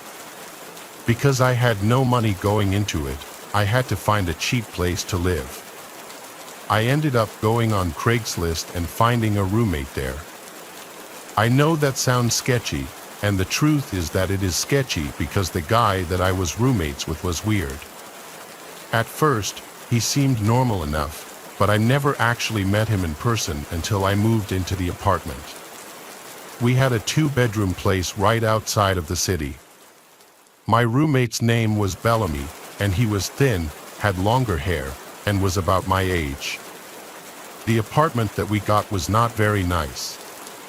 It was located in not the best neighborhood, and the building was old and a little bit run down. We had a living room, a small kitchen, and then a hallway where Bellamy's room was at one end. The bathroom was sort of across from Bellamy's room, and then my bedroom was at the other end of the hallway. I knew that living with Bellamy would be temporary, and as soon as I had enough money to move to a better place, I would. After meeting Bellamy and moving in, he just seemed a little bit strange. He was not that friendly, and for the most part, he stayed out of my way, which was nice, and I stayed out of his. Bellamy seemed to be a pretty private guy and didn't have much interest in being friends or anything, and that was fine. One thing he did, though, was forget to lock the main door of our apartment. There were like 5 different times where I know I locked the door, and then I would see it unlocked. I tried to talk to him about it once, and he kind of blew me off. This made me kind of mad because many times I would get up to use our only bathroom, which was right across from Bellamy's room, so I would have to walk by his door to use the bathroom. Bellamy would be in his bedroom when I was going to use the bathroom. A lot of times when I would start to approach, I would literally hear him locking his door. It was like he was afraid that I was going to try to go into his room, so he was locking it. I never once tried to enter his room. I never even knocked on his door, so it was annoying how he would always do that but seemingly forget to lock the front door of the apartment that we lived in. I would have liked to have the front door locked all the time. Luckily, though, my bedroom also had a lock on it. One night, I was sleeping but woke up in the middle of the night.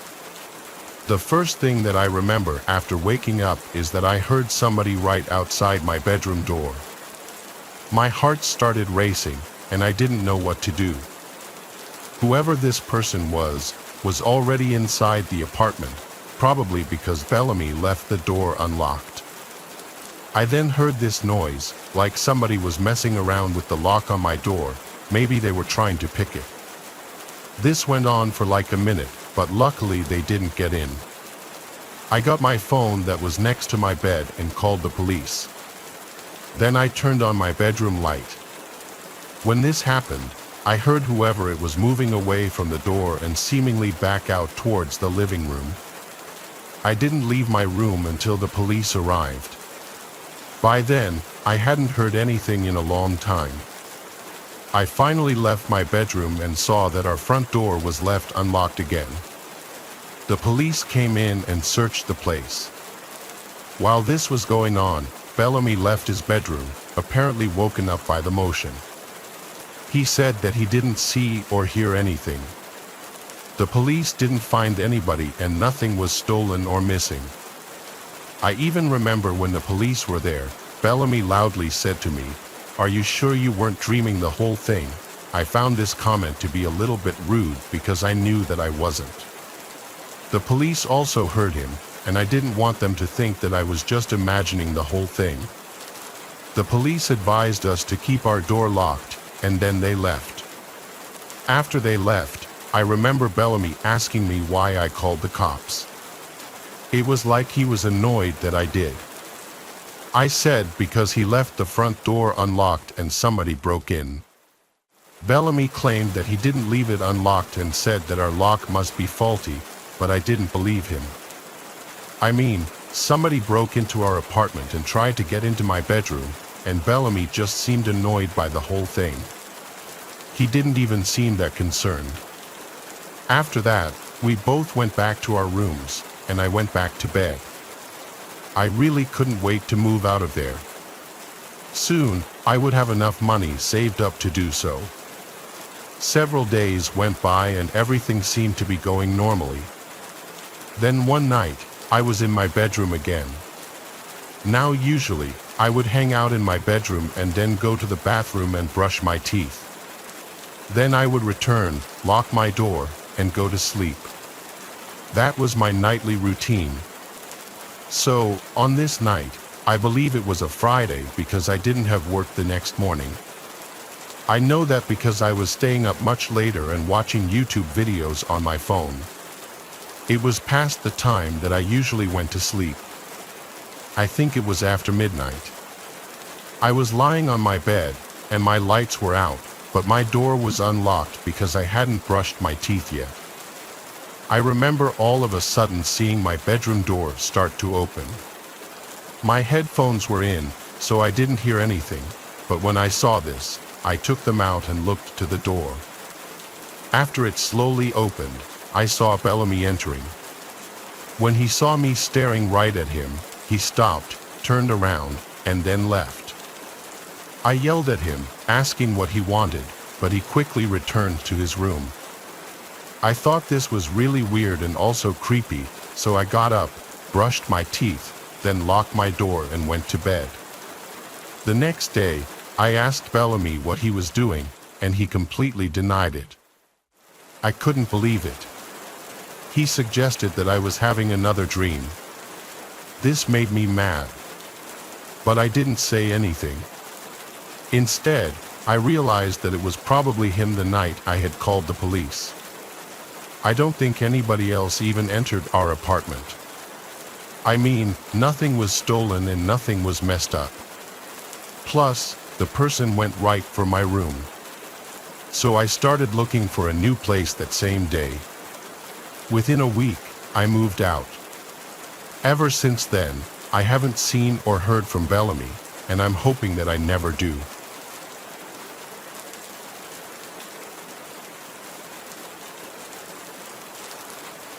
When things hit the fan with my parents, I had to move out.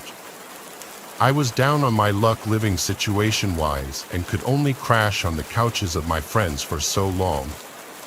I was looking on all the roommate and apartment apps and websites, and I found something that caught my eye on this app. A man named Owen had listed a room for rent in his 3-bedroom, 1-story house. The rent price was $1,300 a month. He'd basically be my landlord and roommate, as he would also be living in the house.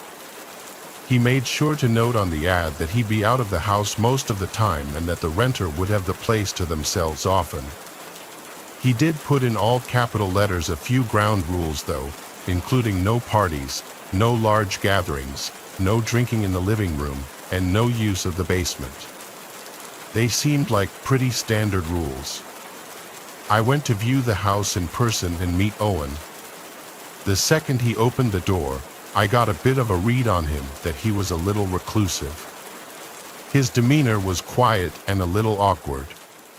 He showed me the house, and I could tell he was nervous because his voice would shake and he would stutter. The bedroom was a good size and the actual floor plan of the house was good. It was an open layout, meaning the kitchen, living room, and dining room were all one big open space. For $1,300 a month in my area, it was a steal. He laid out some more ground rules in person and he emphasized again how I can't go in the attic or the basement as he used them for storage only. Sounded fair enough. On the spot, I told him I was interested. We shook hands, I left, and 2 days later I was moving in. We didn't draft any sort of lease or contract. I was just going to be paying him off the books month to month, the first day of every month. I had settled in pretty quickly.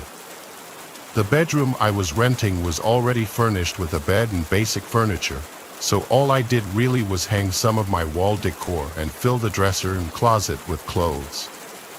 The bedroom had a lock on it, thankfully, and he gave me the key to it so I could lock it when he wasn't home, which seemed like a nice gesture at first. Owen never told me what he did for work. He just told me he usually wouldn't be home, but I quickly learned that wasn't true. Anytime I'd come home from work, his car was always in the driveway. Quickly, I started to pick up on loud sounds outside of my bedroom at night, from footsteps to doors opening and closing constantly. One night, I went out in the middle of the night just to go to the bathroom and I noticed the basement door was opened. I walked over to the top of the stairs and looked down. There was a dim light from down there, seemingly from a far corner out of view. I heard banging sounds coming from down there. It was like 2 a.m. What could he be doing down there? Then the banging stopped and Owen appeared at the bottom of the stairs and looked up at me. It was so creepy that describing it in words doesn't do it justice. He looked visibly annoyed as he looked up at me. I apologized and said I was just going to the bathroom. He almost angrily responded, "Shut the basement door." I listened to him, insanely weirded out. I went to the bathroom and then back to bed. I laid awake for a while after that, now with my mind racing, wondering what he was doing. About a week later, I returned home and noticed my bedroom door was unlocked. I always locked it before leaving every day. I looked around my room to see if anything was missing, and while nothing seemed to be missing, I noticed some things had been moved. For starters, my clothes in the dressers were not neatly stacked anymore. They had been looked through, I could tell. The closet door was also cracked open. It was dawning on me that he had his own key and he likely came into my room and went through my stuff. This felt like a clear invasion of privacy and a violation of my tenant rights. I had to figure out how to confront him about it. I went to knock on his bedroom door, but he didn't answer. His car was in the driveway once again, so he had to be home. I was getting such weird vibes from all this. I gave up and went back to my room after microwaving my dinner. While I was in my room relaxing and watching TV, I heard the door to Owen's room open. I took this opportunity to get up and confront him, so I went out to the living room and caught him in a hurry about to leave the house. I stopped him and asked if he went into my room. He looked at me with a blank expression and straight up said no. I delicately responded without being hostile, saying that the door was unlocked and some of my stuff appeared to have been gone through. He then claimed that I had the only key to my bedroom, and then he said he's in a hurry, he has to go, and he left. I was flabbergasted by all of this. I wanted to ask my parents for advice, but at that time, I hated them and wanted nothing to do with them. I was already back on the apps and websites looking up other listings. I knew I didn't want to stay here. Then I realized this was the first apparent time that Owen wasn't home while I was. Curiosity got the better of me, and I had to check out the basement. I checked out the windows first to make sure his car was gone, and it was. I then went over to open the basement door. Oddly enough, I couldn't find any light switches, so I just used the flashlight on my phone to navigate around. The steps were so creaky I felt like I was in an abandoned house. I got to the bottom, and there was a tan carpet that was curling upwards at the walls as if it were poorly fitted to the floor. It was a very small basement, at least the main room there was. There was just this one ugly couch in the middle of the room. There was also a slightly funky smell down there, and the smell only got worse as I got closer to this door in the corner. I attempted to open the door, but unfortunately, it was locked, or maybe I should say fortunately, because I'm not sure I fully wanted to know what was in there admitting that smell. It almost smelled like raw sewage, but worse. I did one little quick sweep around the main room of the basement and found nothing, just some taped up cardboard boxes, which I was not going to open. I went back upstairs and shut the door. The rest of that night, I stayed in my room. I never heard Owen come back. He must have gotten back after I had fallen asleep. I woke up, the room was still dark. My alarm was not going off, something else had woken me up. I heard the floor next to my bed creak, and I turned and saw Owen leaning over my bed, looking at me. I screamed, and he replied to me to shush and then asked me if I went into the basement. I screamed no. How did you get in here? I locked the door. He then asked me, are you sure? I flipped the cards on him and yelled, "Did you come into this room when I wasn't home?" He replied no, then turned around and walked toward the door. I asked, "How did you get in here then?" I saw him hold up his hand in the dark. He wasn't holding anything at the time. I didn't know what it meant. He said to me before leaving the room, "I think you should find other living arrangements," and then he closed the door. I started packing right then and there. I wasn't staying another minute in that house. I knocked on his door and yelled at him to give me half of the rent money back since I'd only been there like 2 weeks. Moments later, he opened the door, and just his arm stuck out from the door holding a small stack of $100 bills. He managed to make even handing me the money insanely creepy. I grabbed it. It was only $400. Whatever, it was close enough. I just wanted to get out of there. I was fully packed and out of there within an hour. I slept in my car that night. I ended up back at my parents' house the next day, and after explaining the ludicrous events I just went through, something changed where they were more welcoming to have me back.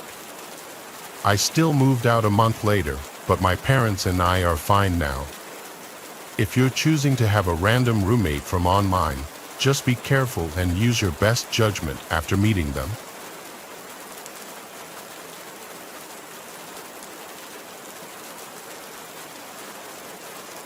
It was my junior year of college. I had moved off campus into a student apartment building. My roommate was sort of assigned to me by the school in the sense that he was just someone else who needed someone to live with. His name was Arlo, and he seemed like a nice guy at first. He was friendly and polite, always smiling and making small talk. But as the days went by, I started to notice strange things about him, little quirks and odd behaviors that made me feel uneasy. It started with the way Arlo would always linger in my room, asking pushy questions about my personal life and poking around my belongings as if he were way too comfortable doing so.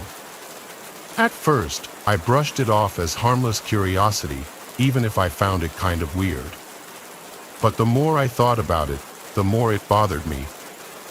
Then there were the sounds I would hear coming from Arlo's room late at night, talking and shuffling noises that were slightly concerning. I tried to ignore them, telling myself it was just Arlo watching TV or talking on the phone, but deep down I knew something wasn't right. One night, unable to sleep because of the strange noises coming from Arlo's room, I decided to investigate. I crept silently down the hallway and pressed my ear against Arlo's door, straining to hear what was going on inside. What I heard was just weird. It was the sound of Arlo whispering to himself, his voice low and muffled. And then, just as suddenly as it had started, the whispering stopped, and there was nothing but silence. Then I heard, "Kane," Arlo said my name. Did he somehow know I was outside his door? I quickly and quietly tiptoed away from his door and went back to my room.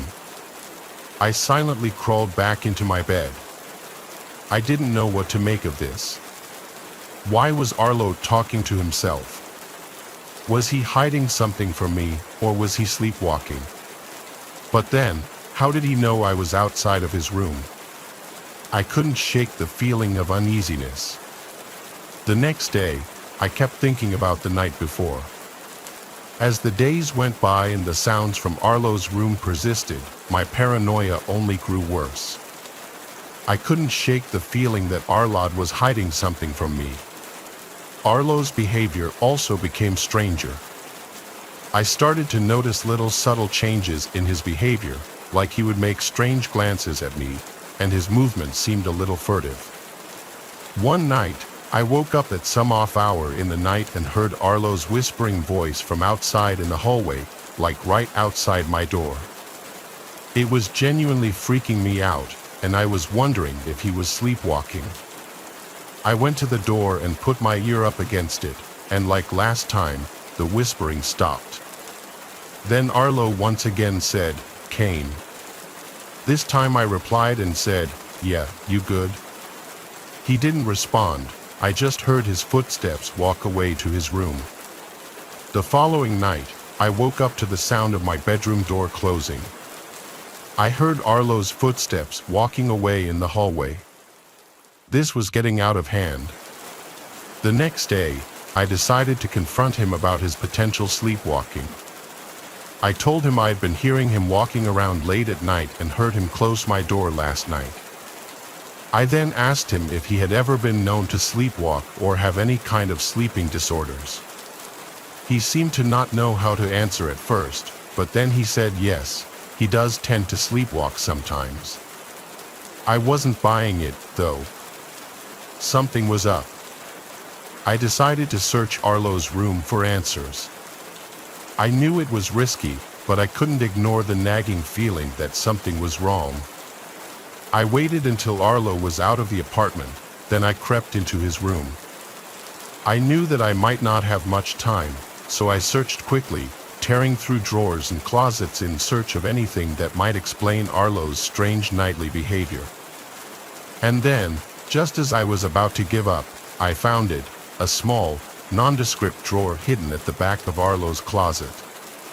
I pulled it open, and my blood ran cold at what I found inside. It was a collection of photographs, dozens of them, mostly featuring me asleep and one other guy who looked to be our age.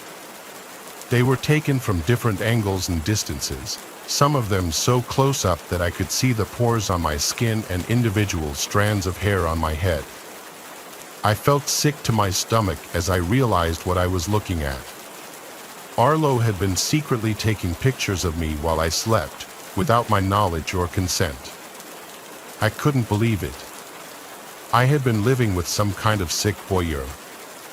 He had been violating my privacy and invading my personal space for who knows how long. I wanted to confront Arlo, to demand answers, but I was afraid of what he might do, afraid of what he might say, afraid of what might happen if I confronted him alone. So I took a picture of the contents of the drawer and then took a handful of the photos as evidence to use against Arlo. I packed my things, and the next day, I showed the photos to the department in charge of student housing accommodations, and they told me to let them take the appropriate action.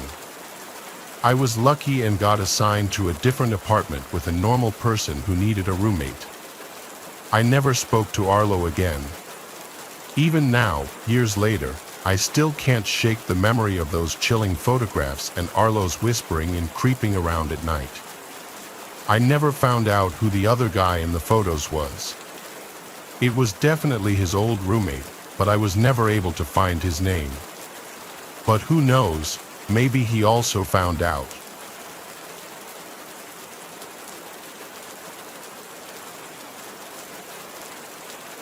When I was 25, I had to move out of state for work.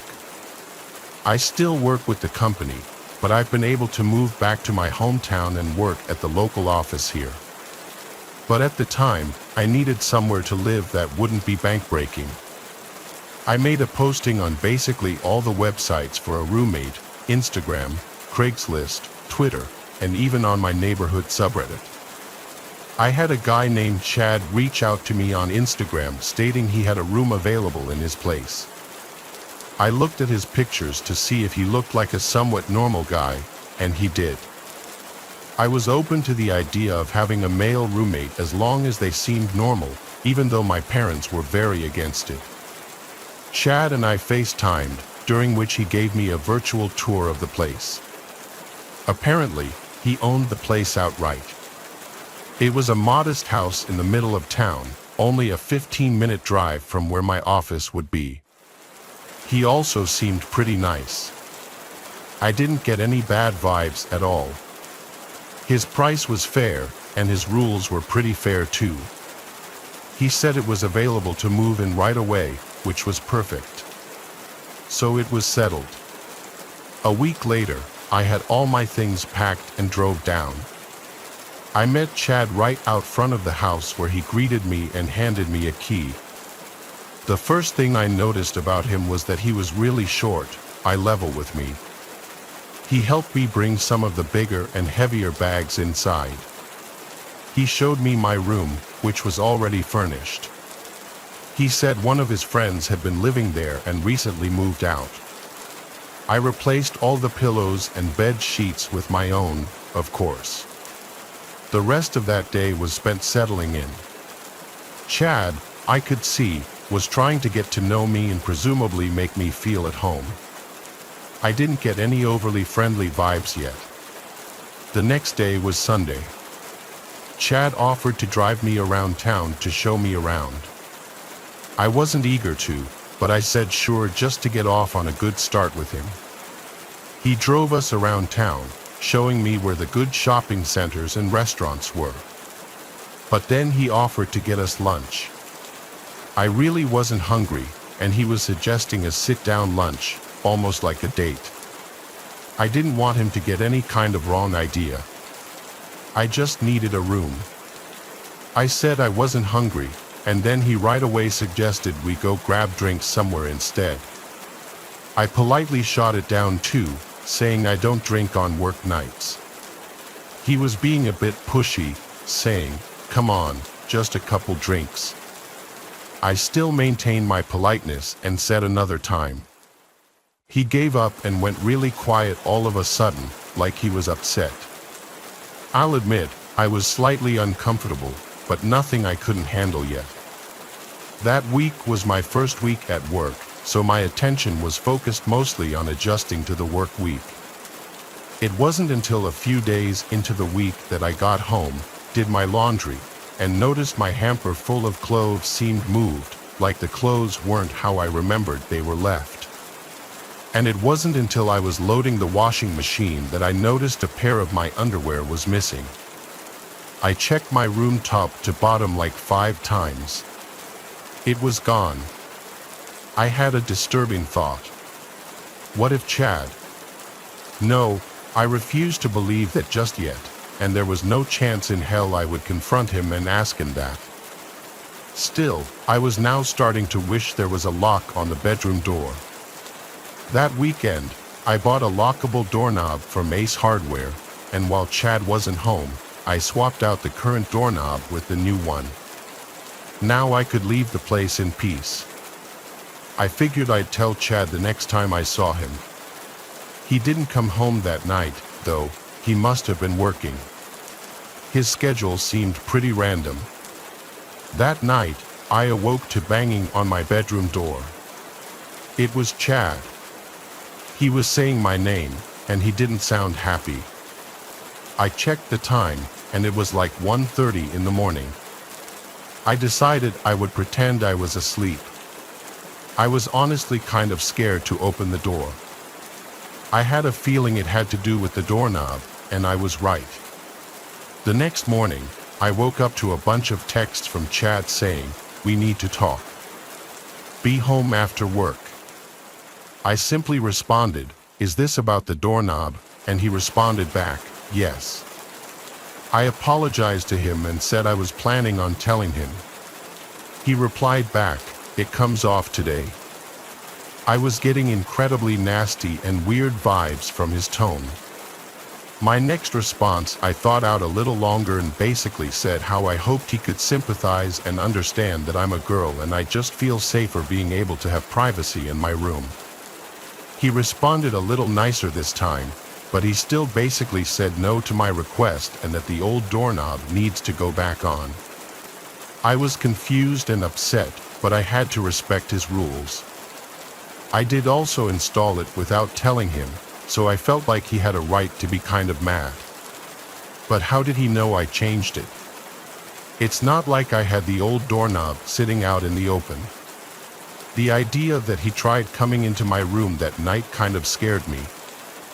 I changed the doorknob back the next day and returned to Ace. This is where things went really downhill, though. There was a knock at the door one day when Chad wasn't home. It was a girl around my age. She asked me if I was living here with Chad, and I said yes. She warned me to get out of there immediately, that Chad has multiple restraining orders against him from different girls and he's known to be a very dangerous, creepy stalker. I was at a loss for words. I asked her how she knew I was here. She said she knew that he was trying to rent his room and that it's not surprising he opted to have a girl move in. She said she saw me moving in and wanted to wait till he wasn't home to come warn me. I thanked her so much. I truly was terrified now. I had already paid Chad for the entire month, and I didn't know what to do. She said she would help me in any way she could. I took her number, and she left. I started packing my things and looking for other places I could move to. I found something across town, a studio apartment sublet for a little more money. I contacted the poster of the ad, and she told me I could move in as soon as possible. Perfect. Now I just needed to tell Chad and get my money back. I started packing some of my stuff into my car, and I texted him that I'd have to be moving out tomorrow as something with my family came up and I needed to go home. He didn't answer. He got back to the house about an hour later and asked me about my text. I came up with my best fake story possible, and he said yeah, he'll give me the money back tomorrow after he goes to the bank. I was super relieved. About an hour later, he knocked on my door and then said, "Did by some chance some girl say something to you?" I simply said, "No, what do you mean?" And he said, "Never mind. It just seems like you're running away out of here for another reason." I insisted that it was purely because of the family reasons. He said okay and left. Sadly, the story didn't end there. I woke up that night and screamed at the top of my lungs when I saw a black figure sitting on the end of the bed. It was Chad. He turned and put his hand on my mouth and went, "Shoo." I said, "Please don't hurt me," and he responded, "Why would I hurt you? I knew someone said something to you. Don't believe what these girls say." I said, "You're scaring me, and this part is still just as insane to me as it was in that moment." He started to caress my leg and he said, "I don't mean to scare you," right after I said he was scaring me. I got out of the bed and ran for the door, and he screamed at me to stop. I ran outside with my phone in hand and called the police. I hid in the bush until they showed up and I explained the entire situation to them.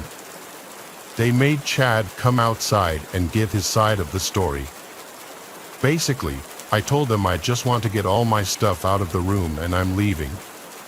So the cops stayed there as I collected the remainder of my stuff and brought it all to my car. I also insisted on Chad then owing me the money back while the police were there, and he did so. Actually, the whole time the police were there he tried his best to act like some normal dude. I could tell one of the officers then pulled me to the side to tell me that this guy had been arrested before for other incidents with women, but Chad denied ever coming in my room or touching me or anything, so it was all he said, she said. I left the house and went straight to a hotel for the night. The next day I moved into the studio apartment. Luckily, the girl who posted it was able to facilitate my quick move-in. I have never, and will never, live with another man who's not my boyfriend or husband ever again, or just anyone I don't know for that matter.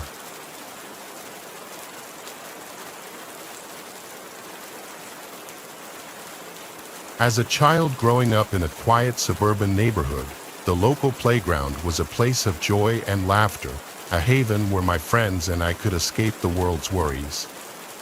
But one summer day, that all changed.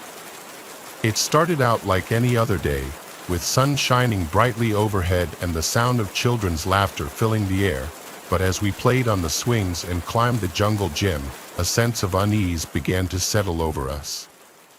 It was subtle at first, a feeling of being watched, of something lurking just beyond the edge of our vision. But as the afternoon wore on, the feeling grew stronger, until it felt as though we were being stalked by some unseen presence. As we ventured deeper into the playground, the atmosphere grew increasingly oppressive, the air thick with a sense of foreboding.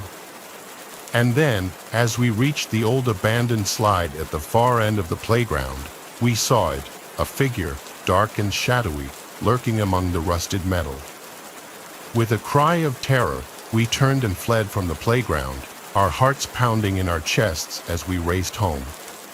But even as we reached the safety of our house, we could still feel the eyes of the creature watching us from the darkness, its malevolent presence lingering in the air like a foul stench. In the days that followed, the playground became a place of dread, its once cheerful atmosphere replaced by an aura of fear and mistrust. And though we never spoke of what we had seen that day, the memory of the haunted playground would stay with us forever, a chilling reminder of the darkness that lurks just beyond the borders of our reality.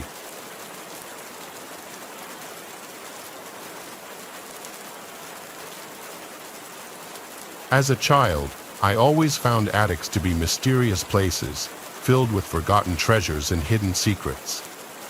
But what I discovered in the attic of my childhood home would forever change my perception of those dusty, cobweb-covered spaces.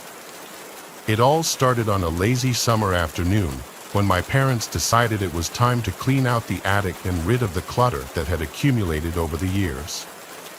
As we climbed the creaky stairs and pushed open the heavy attic door, a wave of nostalgia washed over me, mingled with a sense of trepidation at what we might find hidden in the shadows. The attic was a labyrinth of old boxes and forgotten relics, with dusty furniture and forgotten memories scattered among the cobwebs.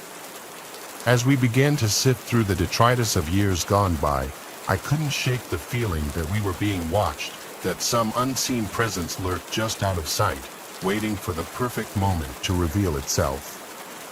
And then, as I reached the far corner of the attic, I saw it, a small, nondescript box tucked away behind a pile of old blankets. Curiosity getting the better of me, I reached out and opened the box, revealing its contents to the dim light of the attic. Inside were photographs old and yellowed with age, depicting scenes from another time. But as I looked closer, I realized that these were no ordinary photographs. They were images of my family, taken long before I was born, in a house that looked eerily similar to the one we were currently in. As I flipped through the photographs, a sense of unease settled over me, as if I was peering into a past that had been intentionally forgotten. And then, as I reached the bottom of the box, I found a photograph that sent a chill down my spine, a picture of a young boy standing in front of the same attic door, his eyes wide with fear. It was then that I realized the truth. The attic was haunted by the spirits of those who had come before, trapped in a liminal space between the past and the present. As I looked around at the dusty relics of a bygone era, I knew that I would never be able to forget the horrors that lurked within the forgotten attic of my childhood home.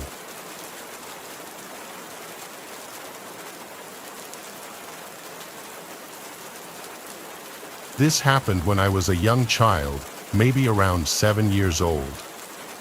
My parents had me late. My two older siblings are both at least 10 years older than me. I was woken up in the middle of the night by a commotion downstairs. It was my parents. I cracked my door open and heard them freaking out about something, though I wasn't sure what it was. I went to the stairway and stood at the top, calling down, "Mom, Dad." My mom came to the bottom of the stairs and said to me, "Go back to bed." I listened without asking any questions. I could tell they were stressed about something, though. I tried to go back to sleep when I heard the front door downstairs slam shut, followed by dead silence.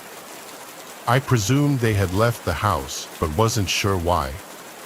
Either way, I listened to my mom and went back to sleep. I woke up again to sounds downstairs. It was the sound of the front door closing and then footsteps, but no talking. Naturally, I assumed they were back home and just being quiet so they wouldn't wake me up.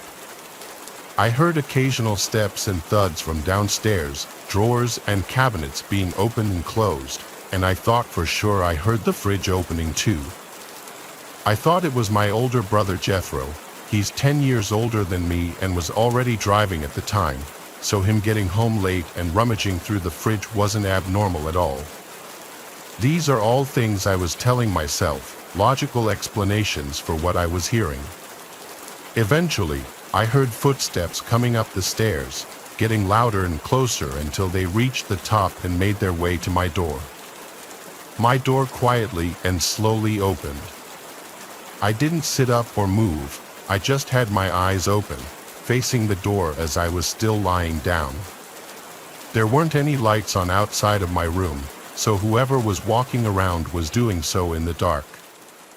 All I saw was a black mass at my doorway, resembling the shape of someone's head. I said every name, starting from Jethro to Mom to Dad, then I just asked, "Who's there?" They didn't reply, they just closed the door. I was left there, confused but mildly creeped out. I heard footsteps going downstairs. I was convinced it was my dad, now just coming to check on me after getting home, though I wasn't sure why he was ignoring me. I didn't hear anything from downstairs for a while. Curiosity got the better of me, and I went downstairs in the dark. I kept all the lights off as I approached the kitchen and froze at the doorway, noticing a tall figure standing right in the middle of the kitchen. I said, "Dad," assuming it was him based on the size of the person. A deep voice said, "Go back upstairs." I ran back up the stairs to my room, closed the door, and jumped under the covers. All I was thinking was why my dad's voice sounded like that. The reality of a stranger being in the house didn't dawn on my innocent little mind until a little later when I heard the front door opening in a commotion from downstairs again, voices of my parents. I went to the top of the stairway again and was shocked to see I was still awake. I asked what happened, and they told me that Jethro had a little accident but was going to be fine. I found out a month later that he had gotten into a car accident, driving in conditions he shouldn't have been driving in. My parents had gotten a call from the hospital and rushed to see him first thing, leaving me to sleep. I asked my dad if he had come in my room before, and that was when I learned that they had been gone for hours. My mom started freaking out, yelling at my dad because he had neglected to lock the door when they rushed out of the house. Me telling my parents about the person at my bedroom door and in the kitchen caused my dad to search the house with his gun and my mom to call the police. The last thing I remember was being asked by a police officer to give my story. My parents tell me they felt like morons having to explain to the cops that they left me alone and left the door unlocked. I don't think anything of value was stolen, even though whoever broke into the house clearly didn't have intentions of harming me. Having a complete stranger in your house is already a terrifying ordeal. Now imagine going through that at 7 years old.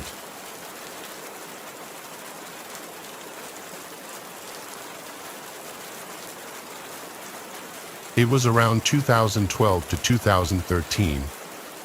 My brother was about 6 or 7 at the time, and we had just moved into a new house to be closer to school and for cheaper rent.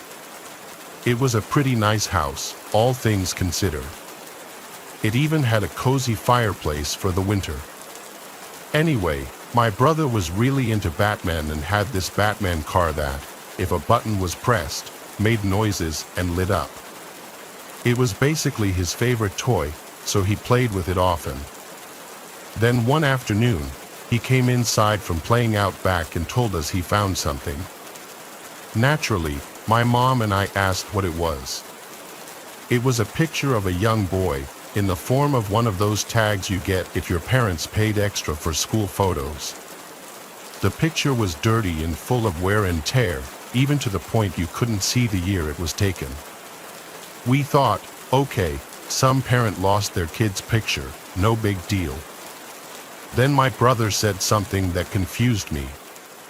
"That's Magnus," he said. I looked at him with a facial expression that basically asked him to repeat himself. He did. He pointed at the picture and said, "This is Magnus." He's my friend.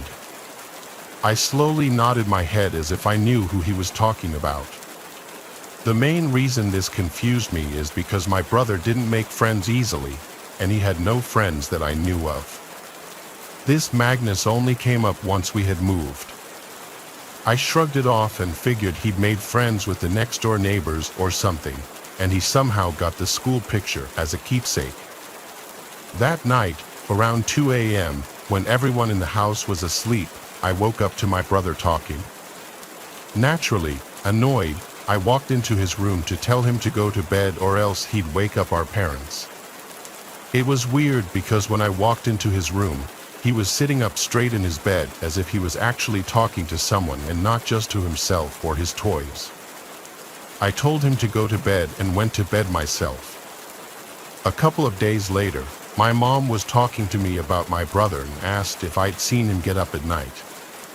I said no, I'd woken up to him talking a few nights ago, but that was it. Why? She said he had been acting weird, but as usual, we both shrugged it off as him being a kid.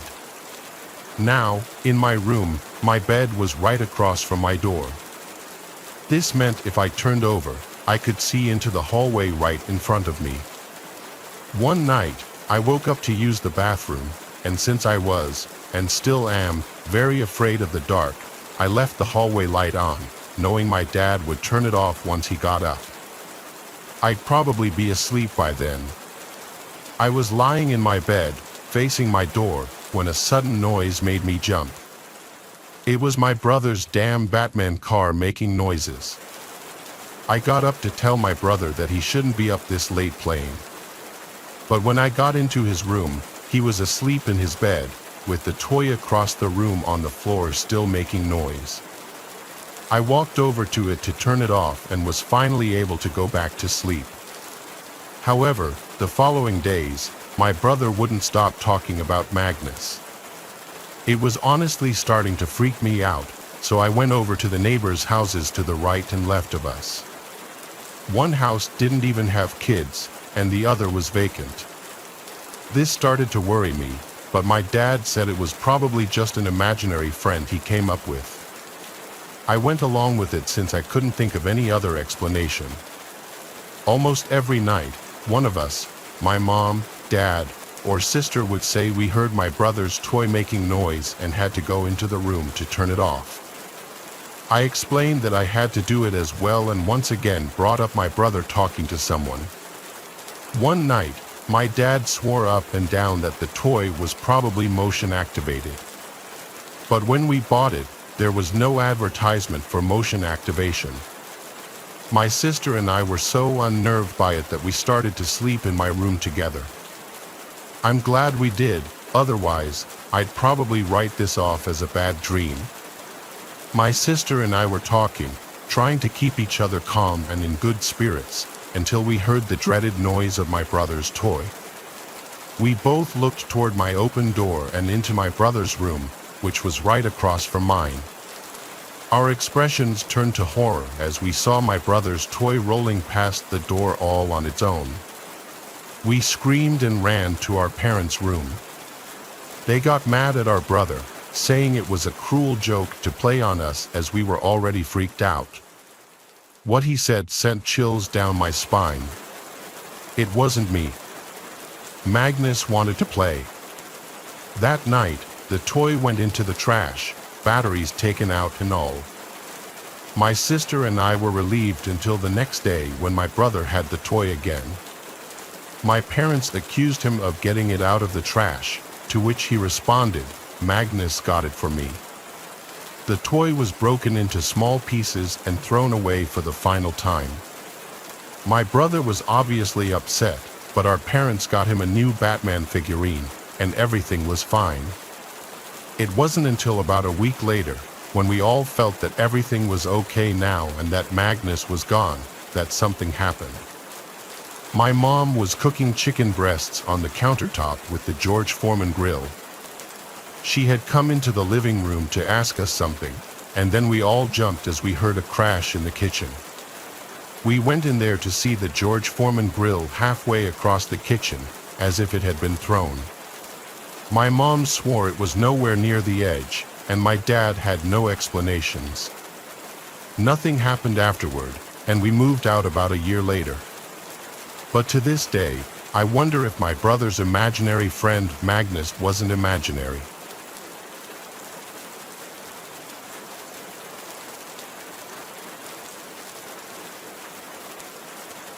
When I was just 9, we moved to a new house in a different town. I was entering a new elementary school as a 5th grader, which is always tough starting out.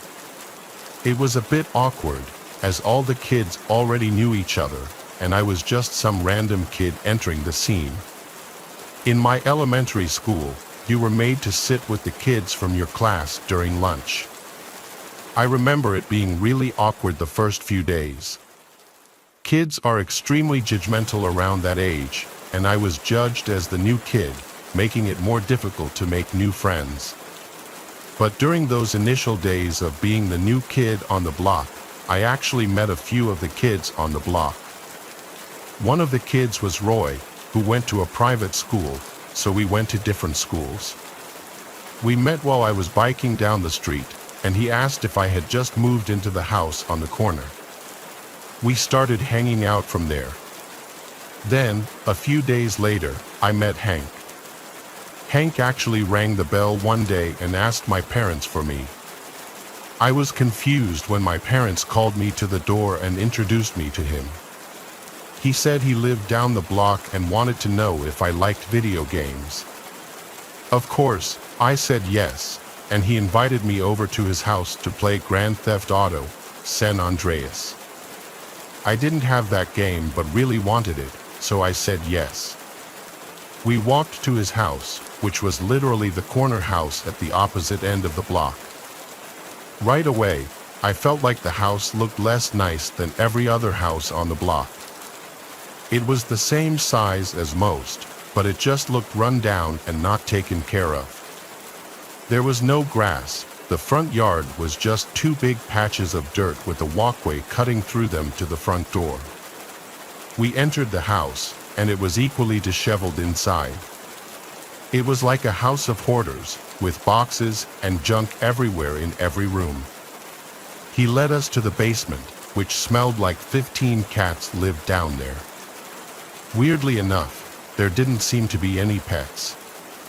The basement was a pigsty. It may have been the messiest room in the house. We sat on this brown leather couch placed right in front of the TV. He had a GameCube and PS2. He booted up San Andreas, and we played the 2-player mode. It was actually fun, and in that moment, I thought I was going to like Hank and would want to be friends with him. Eventually, I wanted to go home, so I said I had to go. He seemed really disappointed, like he wanted to keep hanging out. We'd already been playing for like 2 hours, so I just wanted to go home. He followed me halfway home until I said, "See you later," basically saying in a friendly way, "All right, go away now." That was the first warning sign. I remember this kid Hank who lived down the block from me. One day, he rang my doorbell and asked if I could come out and play. I recall thinking he was a bit of a weirdo, but I didn't find it concerning just yet. The next day, Hank rang the doorbell again and asked my parents if I could come play. This time, we played GameCube in my room for about an hour. To be honest, I was starting to not really like him. I felt like he was weird and made me uncomfortable with how physically close he got to me. The next day after school, he rang the bell again. I wasn't really in the mood, so I told my mom to tell him I didn't feel good. He left, and I was relieved. I would rather hang out with my friend Roy, honestly, because I just liked him more. That same day, I rode my bike up to Roy's house to see if he could hang out. He was down, so we started riding our bikes further up the block. This was a mistake because as we passed Hank's house, he came outside onto his front stoop as if he were waiting by the window. It was weird, and it was also awkward because I had just had my mom tell him I was sick before. As we passed, I told Roy that I had hung out with that kid and that I felt like he was slightly weird. Roy was shocked that I had hung out with him, saying that whole family was crazy. I found out from Roy that Hank was actually a couple of years older than me. He was 12. From this point on, I decided to steer clear of him. The next weekend, Hank came to our door again, asking for me. I had told my mom before this already to tell him I'm not home if he came back, so she did that. But late that night, I woke up to my window completely open and a cool breeze blowing into the room. It was a chilly September night, so I most definitely left the window closed originally. Waking up to an unexpected breeze made me question who could have done that. Then I felt something poke my foot, and I screamed. I looked at the foot of my bed and saw Hank. He told me to be quiet, it's just him. Before I could even ask what he was doing in my room, he explained that his parents were fighting and he wanted to sleep with me. He climbed through my window. I was in shock. I told him to get out, and he pleaded with me to let him sleep in bed with me. Again, I told him to get out. Watching him turn and climb out of my window was a disturbing scene. I closed the window and locked it, and then went straight to my parents to wake them up and tell them. They couldn't believe it. The next day, my parents both went down the block to talk to Hank's parents, and when they came back, they said it didn't go well. Hank's crazy mom screamed and laughed in my parents' faces, taking no accountability for her son's actions. I'm sure my parents didn't want to get police involved because Hank was just a kid. But however many nights later, I woke up to knocks at my window. I had my blinds closed, but I knew for a fact it was Hank. I didn't answer the knocks, which went on and on for like 5 minutes. I even heard an attempt at opening the window. I was actually scared. I remember my heart racing. Eventually, the knock stopped. I went to tell my parents, and they told me to just ignore it. I think they weren't as threatened because, like I said before, Hank was just a kid. It was probably a few days later when Roy and I, along with another kid I made friends with from school, were biking from my house down the block, and when we passed Hank's house, I saw him run to the window as we passed. He just watched. I told my friends about what happened, and they found it hilarious. One of my friends made a comment about how he sounds like someone who would live in a gross house like that. That night, for the final time, I woke up to a sound in my room. It was the sound of my window being shattered. I screamed as I saw Hank climbing through the window through the closed blinds. I ran to my parents' room and woke them up. By this point, Hank was already back outside.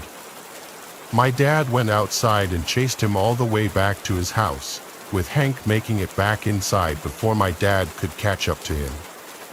My dad pounded on the door until Hank's parents opened up, and my dad must have said something right because he somehow managed to convince Hank's parents to pay for the window if he didn't involve the police. They ended up paying whatever it cost to fix the window, and I never heard from Hank again. Though I did see him once or twice in front of his house the next couple of years while in the car passing his house. That family eventually ended up moving somewhere else, thankfully. I think there's a chance Hank was looking to do something crazy, like murder me or at the very least attack me, just because he saw me hanging with other kids when I didn't want to be his friend. I mean, what else would he do after shattering my window with something and climbing inside? I'm scared to wonder what kind of person Hank grew up to be.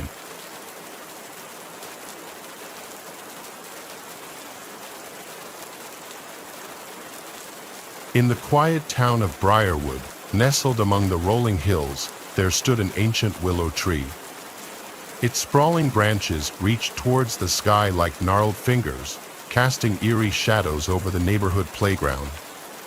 Children were warned to stay away from the tree, for it was said to be cursed. But for Audrey and her friends, curiosity overcame fear. Audrey was 7 years old when she first heard about the legend of the Whispering Willow. It was whispered among the kids at school, a tale passed down from older siblings and cousins. They said that if you stood beneath the tree at midnight and listened closely, you could hear the whispers of lost souls trapped within its ancient roots. One fateful summer evening, Audrey and her two best friends, Imelda and Patrick, decided to test the legend. Armed with flashlights and nervous laughter, they made their way to the playground where the willow stood sentinel in the moonlight. The air was thick with humidity as they approached the tree, its twisted branches swaying gently in the breeze. Audrey's heart raced in her chest as they huddled together beneath the willow's canopy. The playground was deserted, the only sounds the distant chirping of crickets. "Are you sure about this?" Imelda whispered, her voice trembling. Audrey nodded, her palms sweaty against the flashlight. "We have to do it together. On the count of 3. They took a deep breath, their anticipation palpable in the air. 1, 2, 3, Patrick exclaimed, and they switched off their flashlights, plunging themselves into darkness. For a moment, all was silent. Audrey strained her ears, hoping to catch a whisper, a murmur from the depths of the tree. Then, just as doubt began to creep in, she heard it, a soft, haunting whisper, like the rustle of leaves in the wind. It was faint at first, barely audible over the pounding of her heart, but as she listened, it grew louder, more insistent. "Help me, help me." The voice was plaintive, full of sorrow and despair. Audrey's blood ran cold as the words echoed in her mind. She could feel Imelda and Patrick tense beside her, their breaths shallow and ragged. The darkness seemed to press in around them, suffocating and oppressive.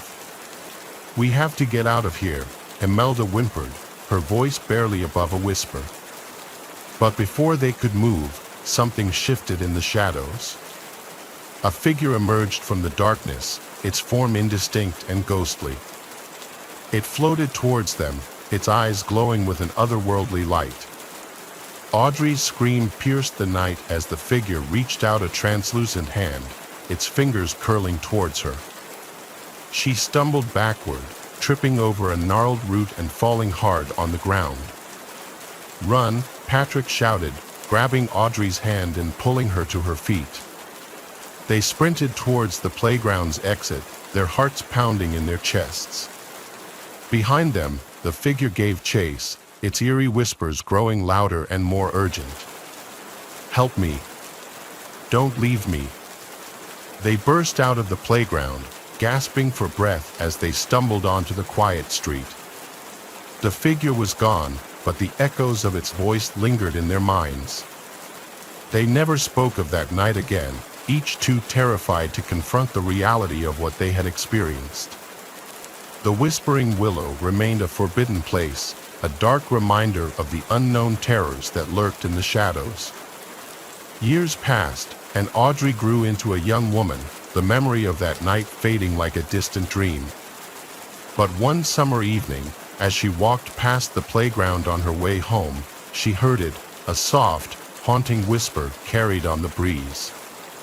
"Help me!" Audrey's blood turned to ice as she glanced towards the willow tree, its branches reaching towards the darkening sky. In that moment, she knew that some legends were born of truth, and that the Whispering Willow held secrets that were best left undisturbed.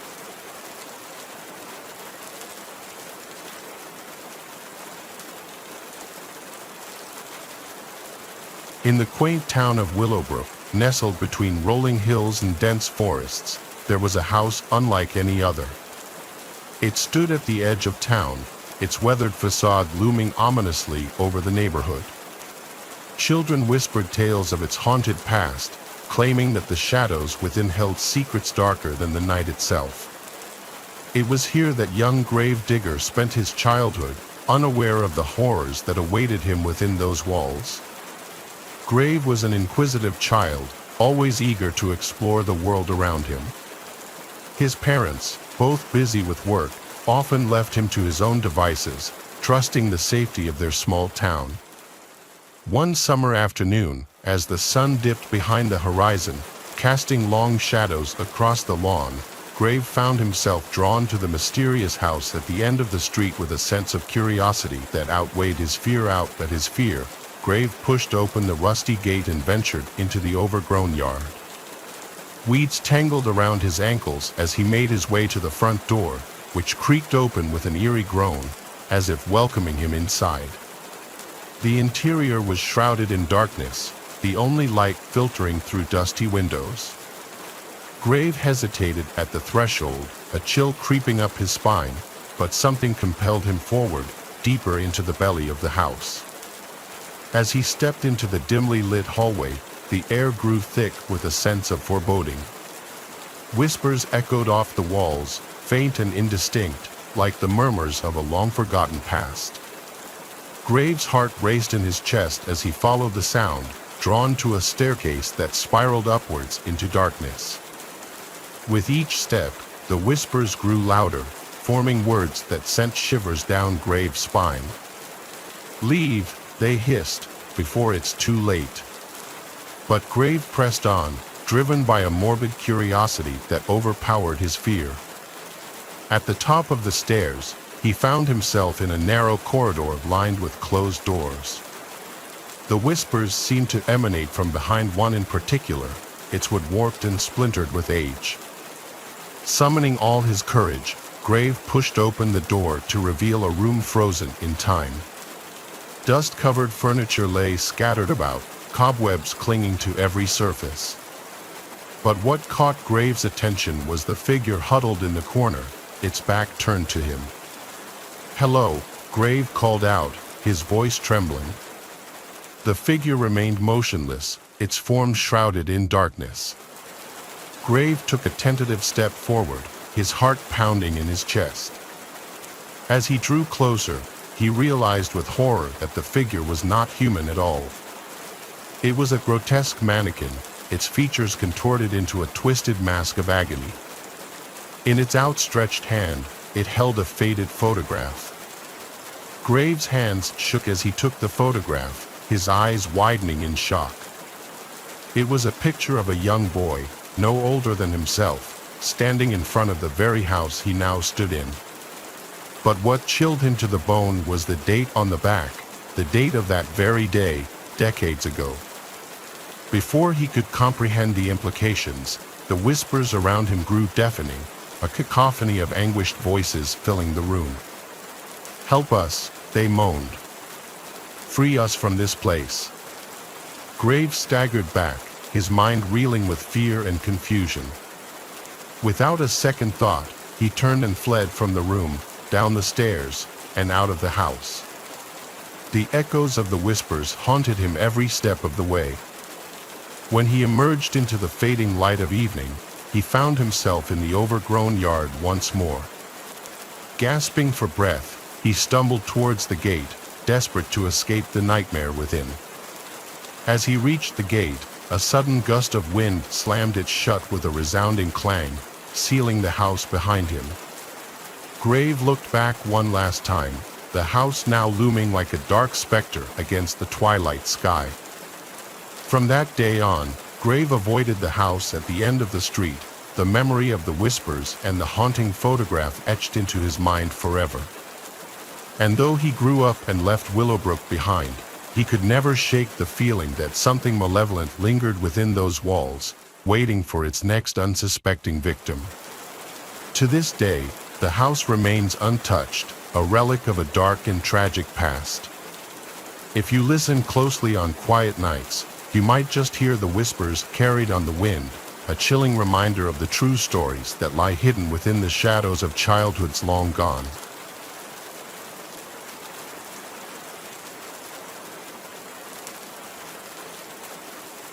As a child growing up in a small town nestled among dense woods, I often found myself drawn to the mysterious allure of the forest. But what I encountered there on one fateful day would haunt me for years to come. It was a warm summer afternoon, and my friends and I had decided to explore the woods behind our neighborhood. Armed with nothing but our youthful curiosity and a sense of adventure, we ventured deeper into the heart of the forest, eager to uncover its secrets. As we wandered among the towering trees and tangled undergrowth, a sense of unease began to creep over me. The air grew still, and the sounds of bird song and rustling leaves were replaced by an eerie silence that seemed to hang heavy in the air. Ignoring my growing sense of dread, I pressed on, determined to uncover the truth behind the whispers that seemed to echo through the trees. But as we reached a clearing in the forest, the source of the whispers became clear. A dilapidated old house hidden among the trees like a forgotten relic of the past. As we approached the house, a chill ran down my spine, and I felt a wave of terror wash over me. The air was thick with a sense of malevolence, and the shadows seemed to dance with a life of their own. With trembling hands, I pushed open the creaking door and stepped into the darkness beyond. What I found inside would stay with me for the rest of my life. A room filled with decaying furniture and cobweb-covered relics of a bygone era. But it was what lay at the center of the room that filled me with terror. A child's doll, its eyes wide with a look of pure malevolence. And as I stared into those lifeless eyes, I felt a presence watching me from the shadows. A presence that seemed to hunger for something far more sinister than mere flesh and blood. With a cry of terror, I fled from the house, my friends close behind me.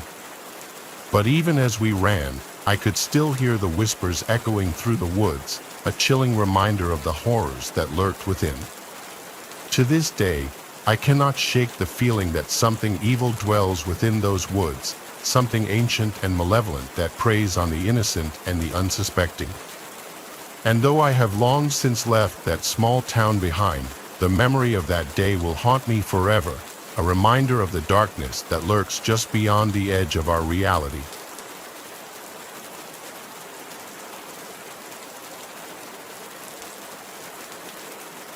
As a child, my family lived in a sprawling old house with a basement that seemed to hold endless secrets. But it wasn't until one fateful night that I discovered the true horror lurking beneath our home. It was a stormy evening, and the wind howled outside as rain lashed against the windows. With the power out and the house plunged into darkness, my siblings and I huddled together in the living room, our hearts pounding with fear. But as the night wore on, an eerie sound began to echo through the house. A soft scratching coming from somewhere deep below. At first, we dismissed it as the sound of branches scraping against the windows, but as the scratching grew louder and more insistent, we knew something was terribly wrong. Summoning our courage, we ventured into the basement, armed with nothing but a flashlight and a sense of dread. As we descended the creaking stairs, the air grew colder, and the darkness seemed to press in around us like a suffocating blanket. But what we found waiting for us in the depths of the basement was far worse than anything we could have imagined. A creature hunched and twisted, its eyes gleaming with malice as it lurked in the shadows. With a scream of terror, we fled from the basement, the creature hot on our heels. As we reached the safety of the main floor, we slammed the door shut behind us, praying that whatever lurked below would never escape its dark prison. To this day, I can still hear the scratching coming from the basement, a chilling reminder of the horrors that lurk just beneath the surface of our everyday lives. And though we have long since moved away from that house, the memory of that night will haunt me forever, a reminder of the darkness that dwells within us all.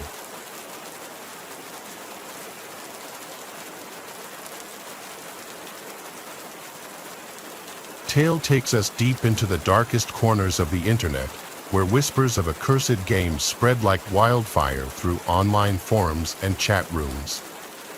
They called it the Grimoire, a text-based role-playing game shrouded in mystery and whispered rumors of misfortune and despair.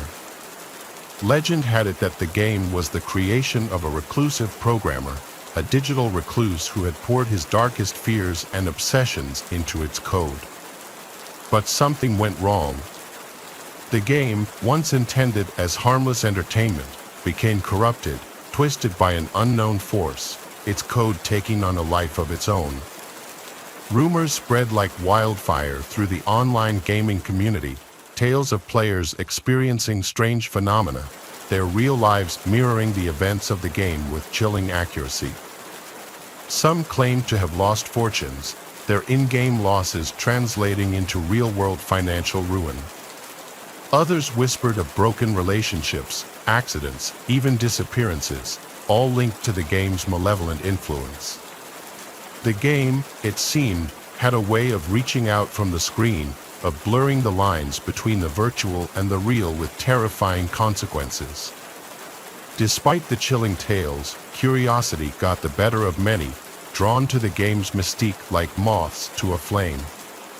Among them were two friends, Mark and Lucas, avid gamers with a penchant for the strange and unusual. They stumbled upon the grimoire on a hidden forum, its download link buried beneath layers of cryptic messages and warnings. Intrigued and perhaps a little foolish, they decided to download the game, eager to experience its mysteries firsthand. As they installed the game, a sense of unease settled over them, the computer screen flickering erratically, the room growing noticeably colder. Ignoring the warning signs, they launched the game, its opening screen a jumble of distorted text and disturbing imagery that seemed to writhe and pulsate before their eyes. A single line of text appeared on the screen, its message chilling in its simplicity: "Welcome to the grimoire. You have been warned." Undeterred, Mark and Lucas created their characters, their avatars appearing on the screen as pixelated representations of themselves, their features strangely distorted, their eyes glowing with an unnatural light. The game world was a dark and unforgiving place, a labyrinth of shadowy forests and crumbling ruins populated by grotesque creatures and malevolent entities. As they progressed through the game, they couldn't shake the feeling that they were being watched, their every move scrutinized by an unseen presence. Strange things began to happen.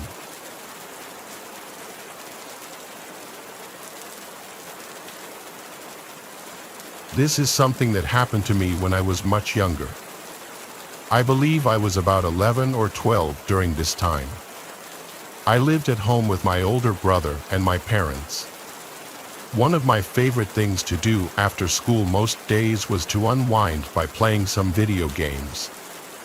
I would go upstairs to my bedroom and start playing on my PlayStation 2 for a while. Sometimes, I would play all the way until it was time for dinner. So, one day I got home from school and went straight up to my bedroom to play some video games. Both my parents were still at work, and my brother was still at school. That's how things usually were for an hour or two after I got back on most days. I remember playing video games, and a little while in, I heard my brother getting home downstairs. The front door opened and closed, and I heard him walk inside. I thought nothing of it and I kept gaming. But about an hour later, I got a call from my mom. I had a home phone in my bedroom and saw through the caller ID that it was my mom's cell phone. When I answered, she told me that she was on her way to pick up my brother from his friend's house, and they would be home soon. My dad was going to pick up some food on the way home from work, and she wanted to know what I wanted. I told her whatever food it was that I was in the mood for that night. Then we said bye, and I hung up. It was only after ending the call that I realized it was strange that my brother was not home.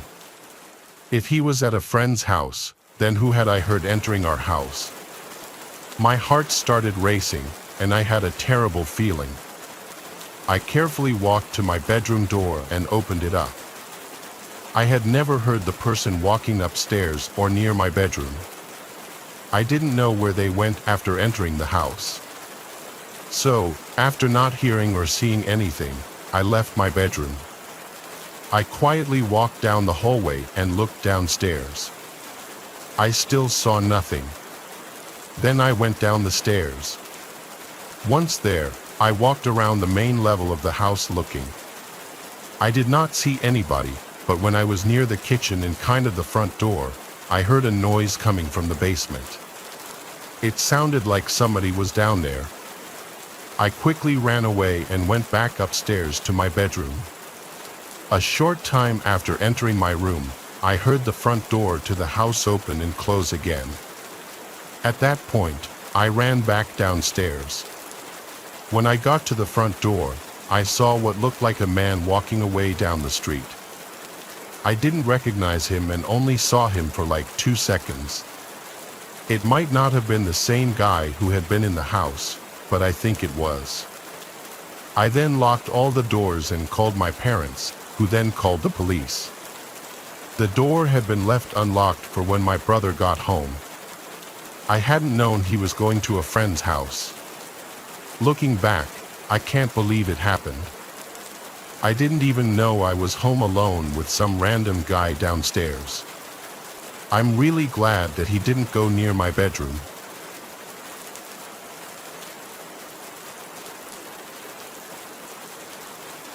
This happened when I was like 16 and in my heavy gaming phase, still living with my parents. I played a lot of League of Legends in my room on my computer in those days, especially in the summertime when it's so unbearably hot outside and I preferred to stay inside in the air conditioning. Anyway, way back when I lived at home, I'd have the place to myself a lot because my parents traveled a lot and I was the last one to move out. If I recall correctly, this was on a Friday night or a night that school was out the next day because I was staying up late. After I got home from school, I submitted a paper that was due that night to get it over with. Then, I had to do some shopping afterward on my mom's orders since they'd be gone for a while. It was how I earned my keep in the house, according to my dad. They left cash for me to use. I always had to show them the receipt though so that I wouldn't just pocket any of the money.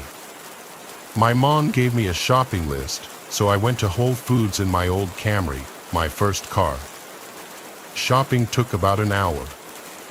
While in the grocery store, this guy in line behind me started talking to me, and I don't know why.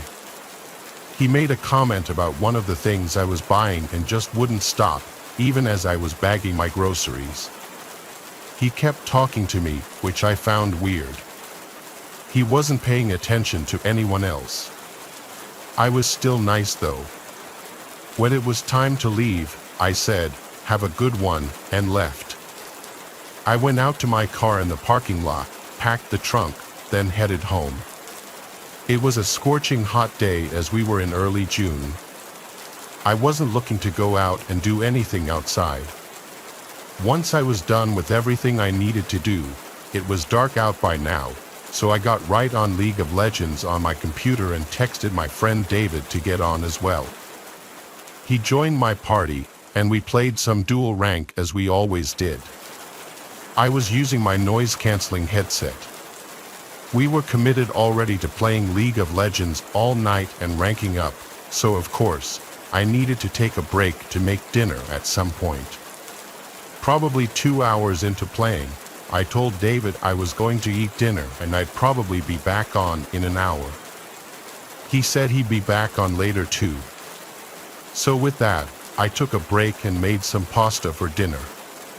The kitchen is downstairs and my room is upstairs. While I was sitting in the kitchen eating, I knew for sure I heard a thump from upstairs. Did it sound like a footstep? I wasn't sure. It could have been any number of things, but the last thing I'd imagine it would be was a footstep. I did, however, go and lock the front door.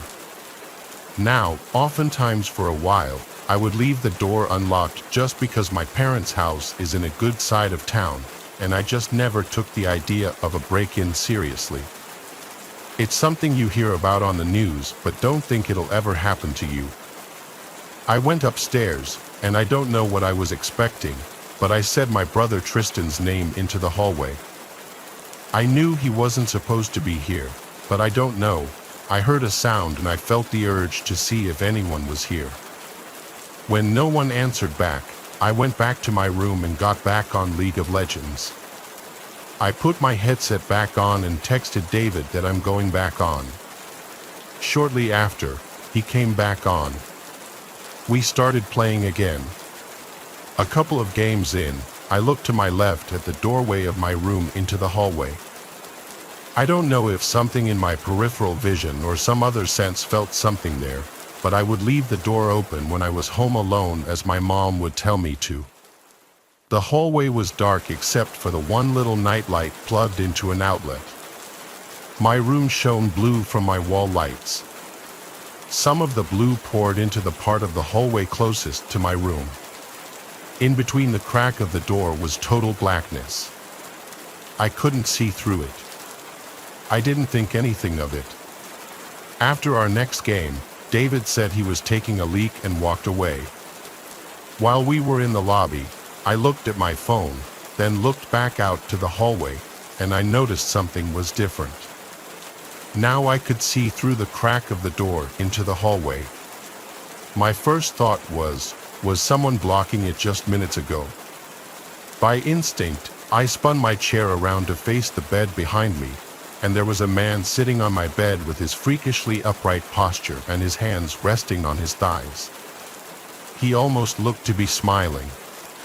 I was so alarmed I jumped out of my seat onto the desk and crawled onto the desk, causing my monitor and basically everything else to fall off of it. I screamed, "What do you want?" And he started to actually smile now, showing his teeth like he was laughing. I ran out of the room into the hallway. I stopped halfway down the hallway and looked back at my bedroom door. I heard the springs of my bed lifting, and then the guy slowly walked into the doorway and stopped. He stood there. I once again yelled, "What do you want?" He then spoke in a stuttered, slow voice, asking if he could play too. I asked, "How did you get in here?" He stepped a few steps forward and pointed down the stairs. I assumed he was implying he entered through the front door. I was at a loss for what to do, so I ran down the stairs to the landline phone, as my cell phone was still in my room. I grabbed the phone and a kitchen knife and screamed, "You need to leave. I'm calling 911.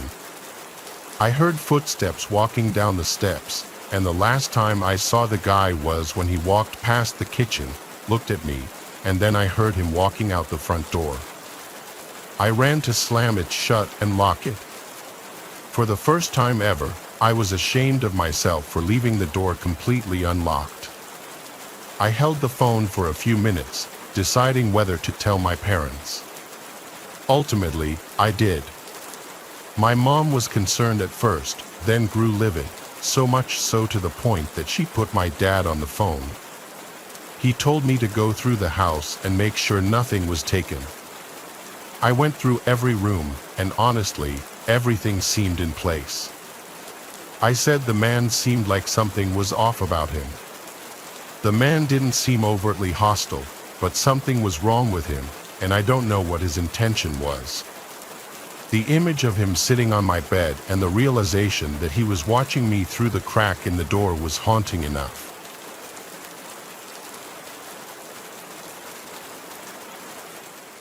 Thanks for watching the video. Subscribe to the channel and turn on notifications to watch the latest videos.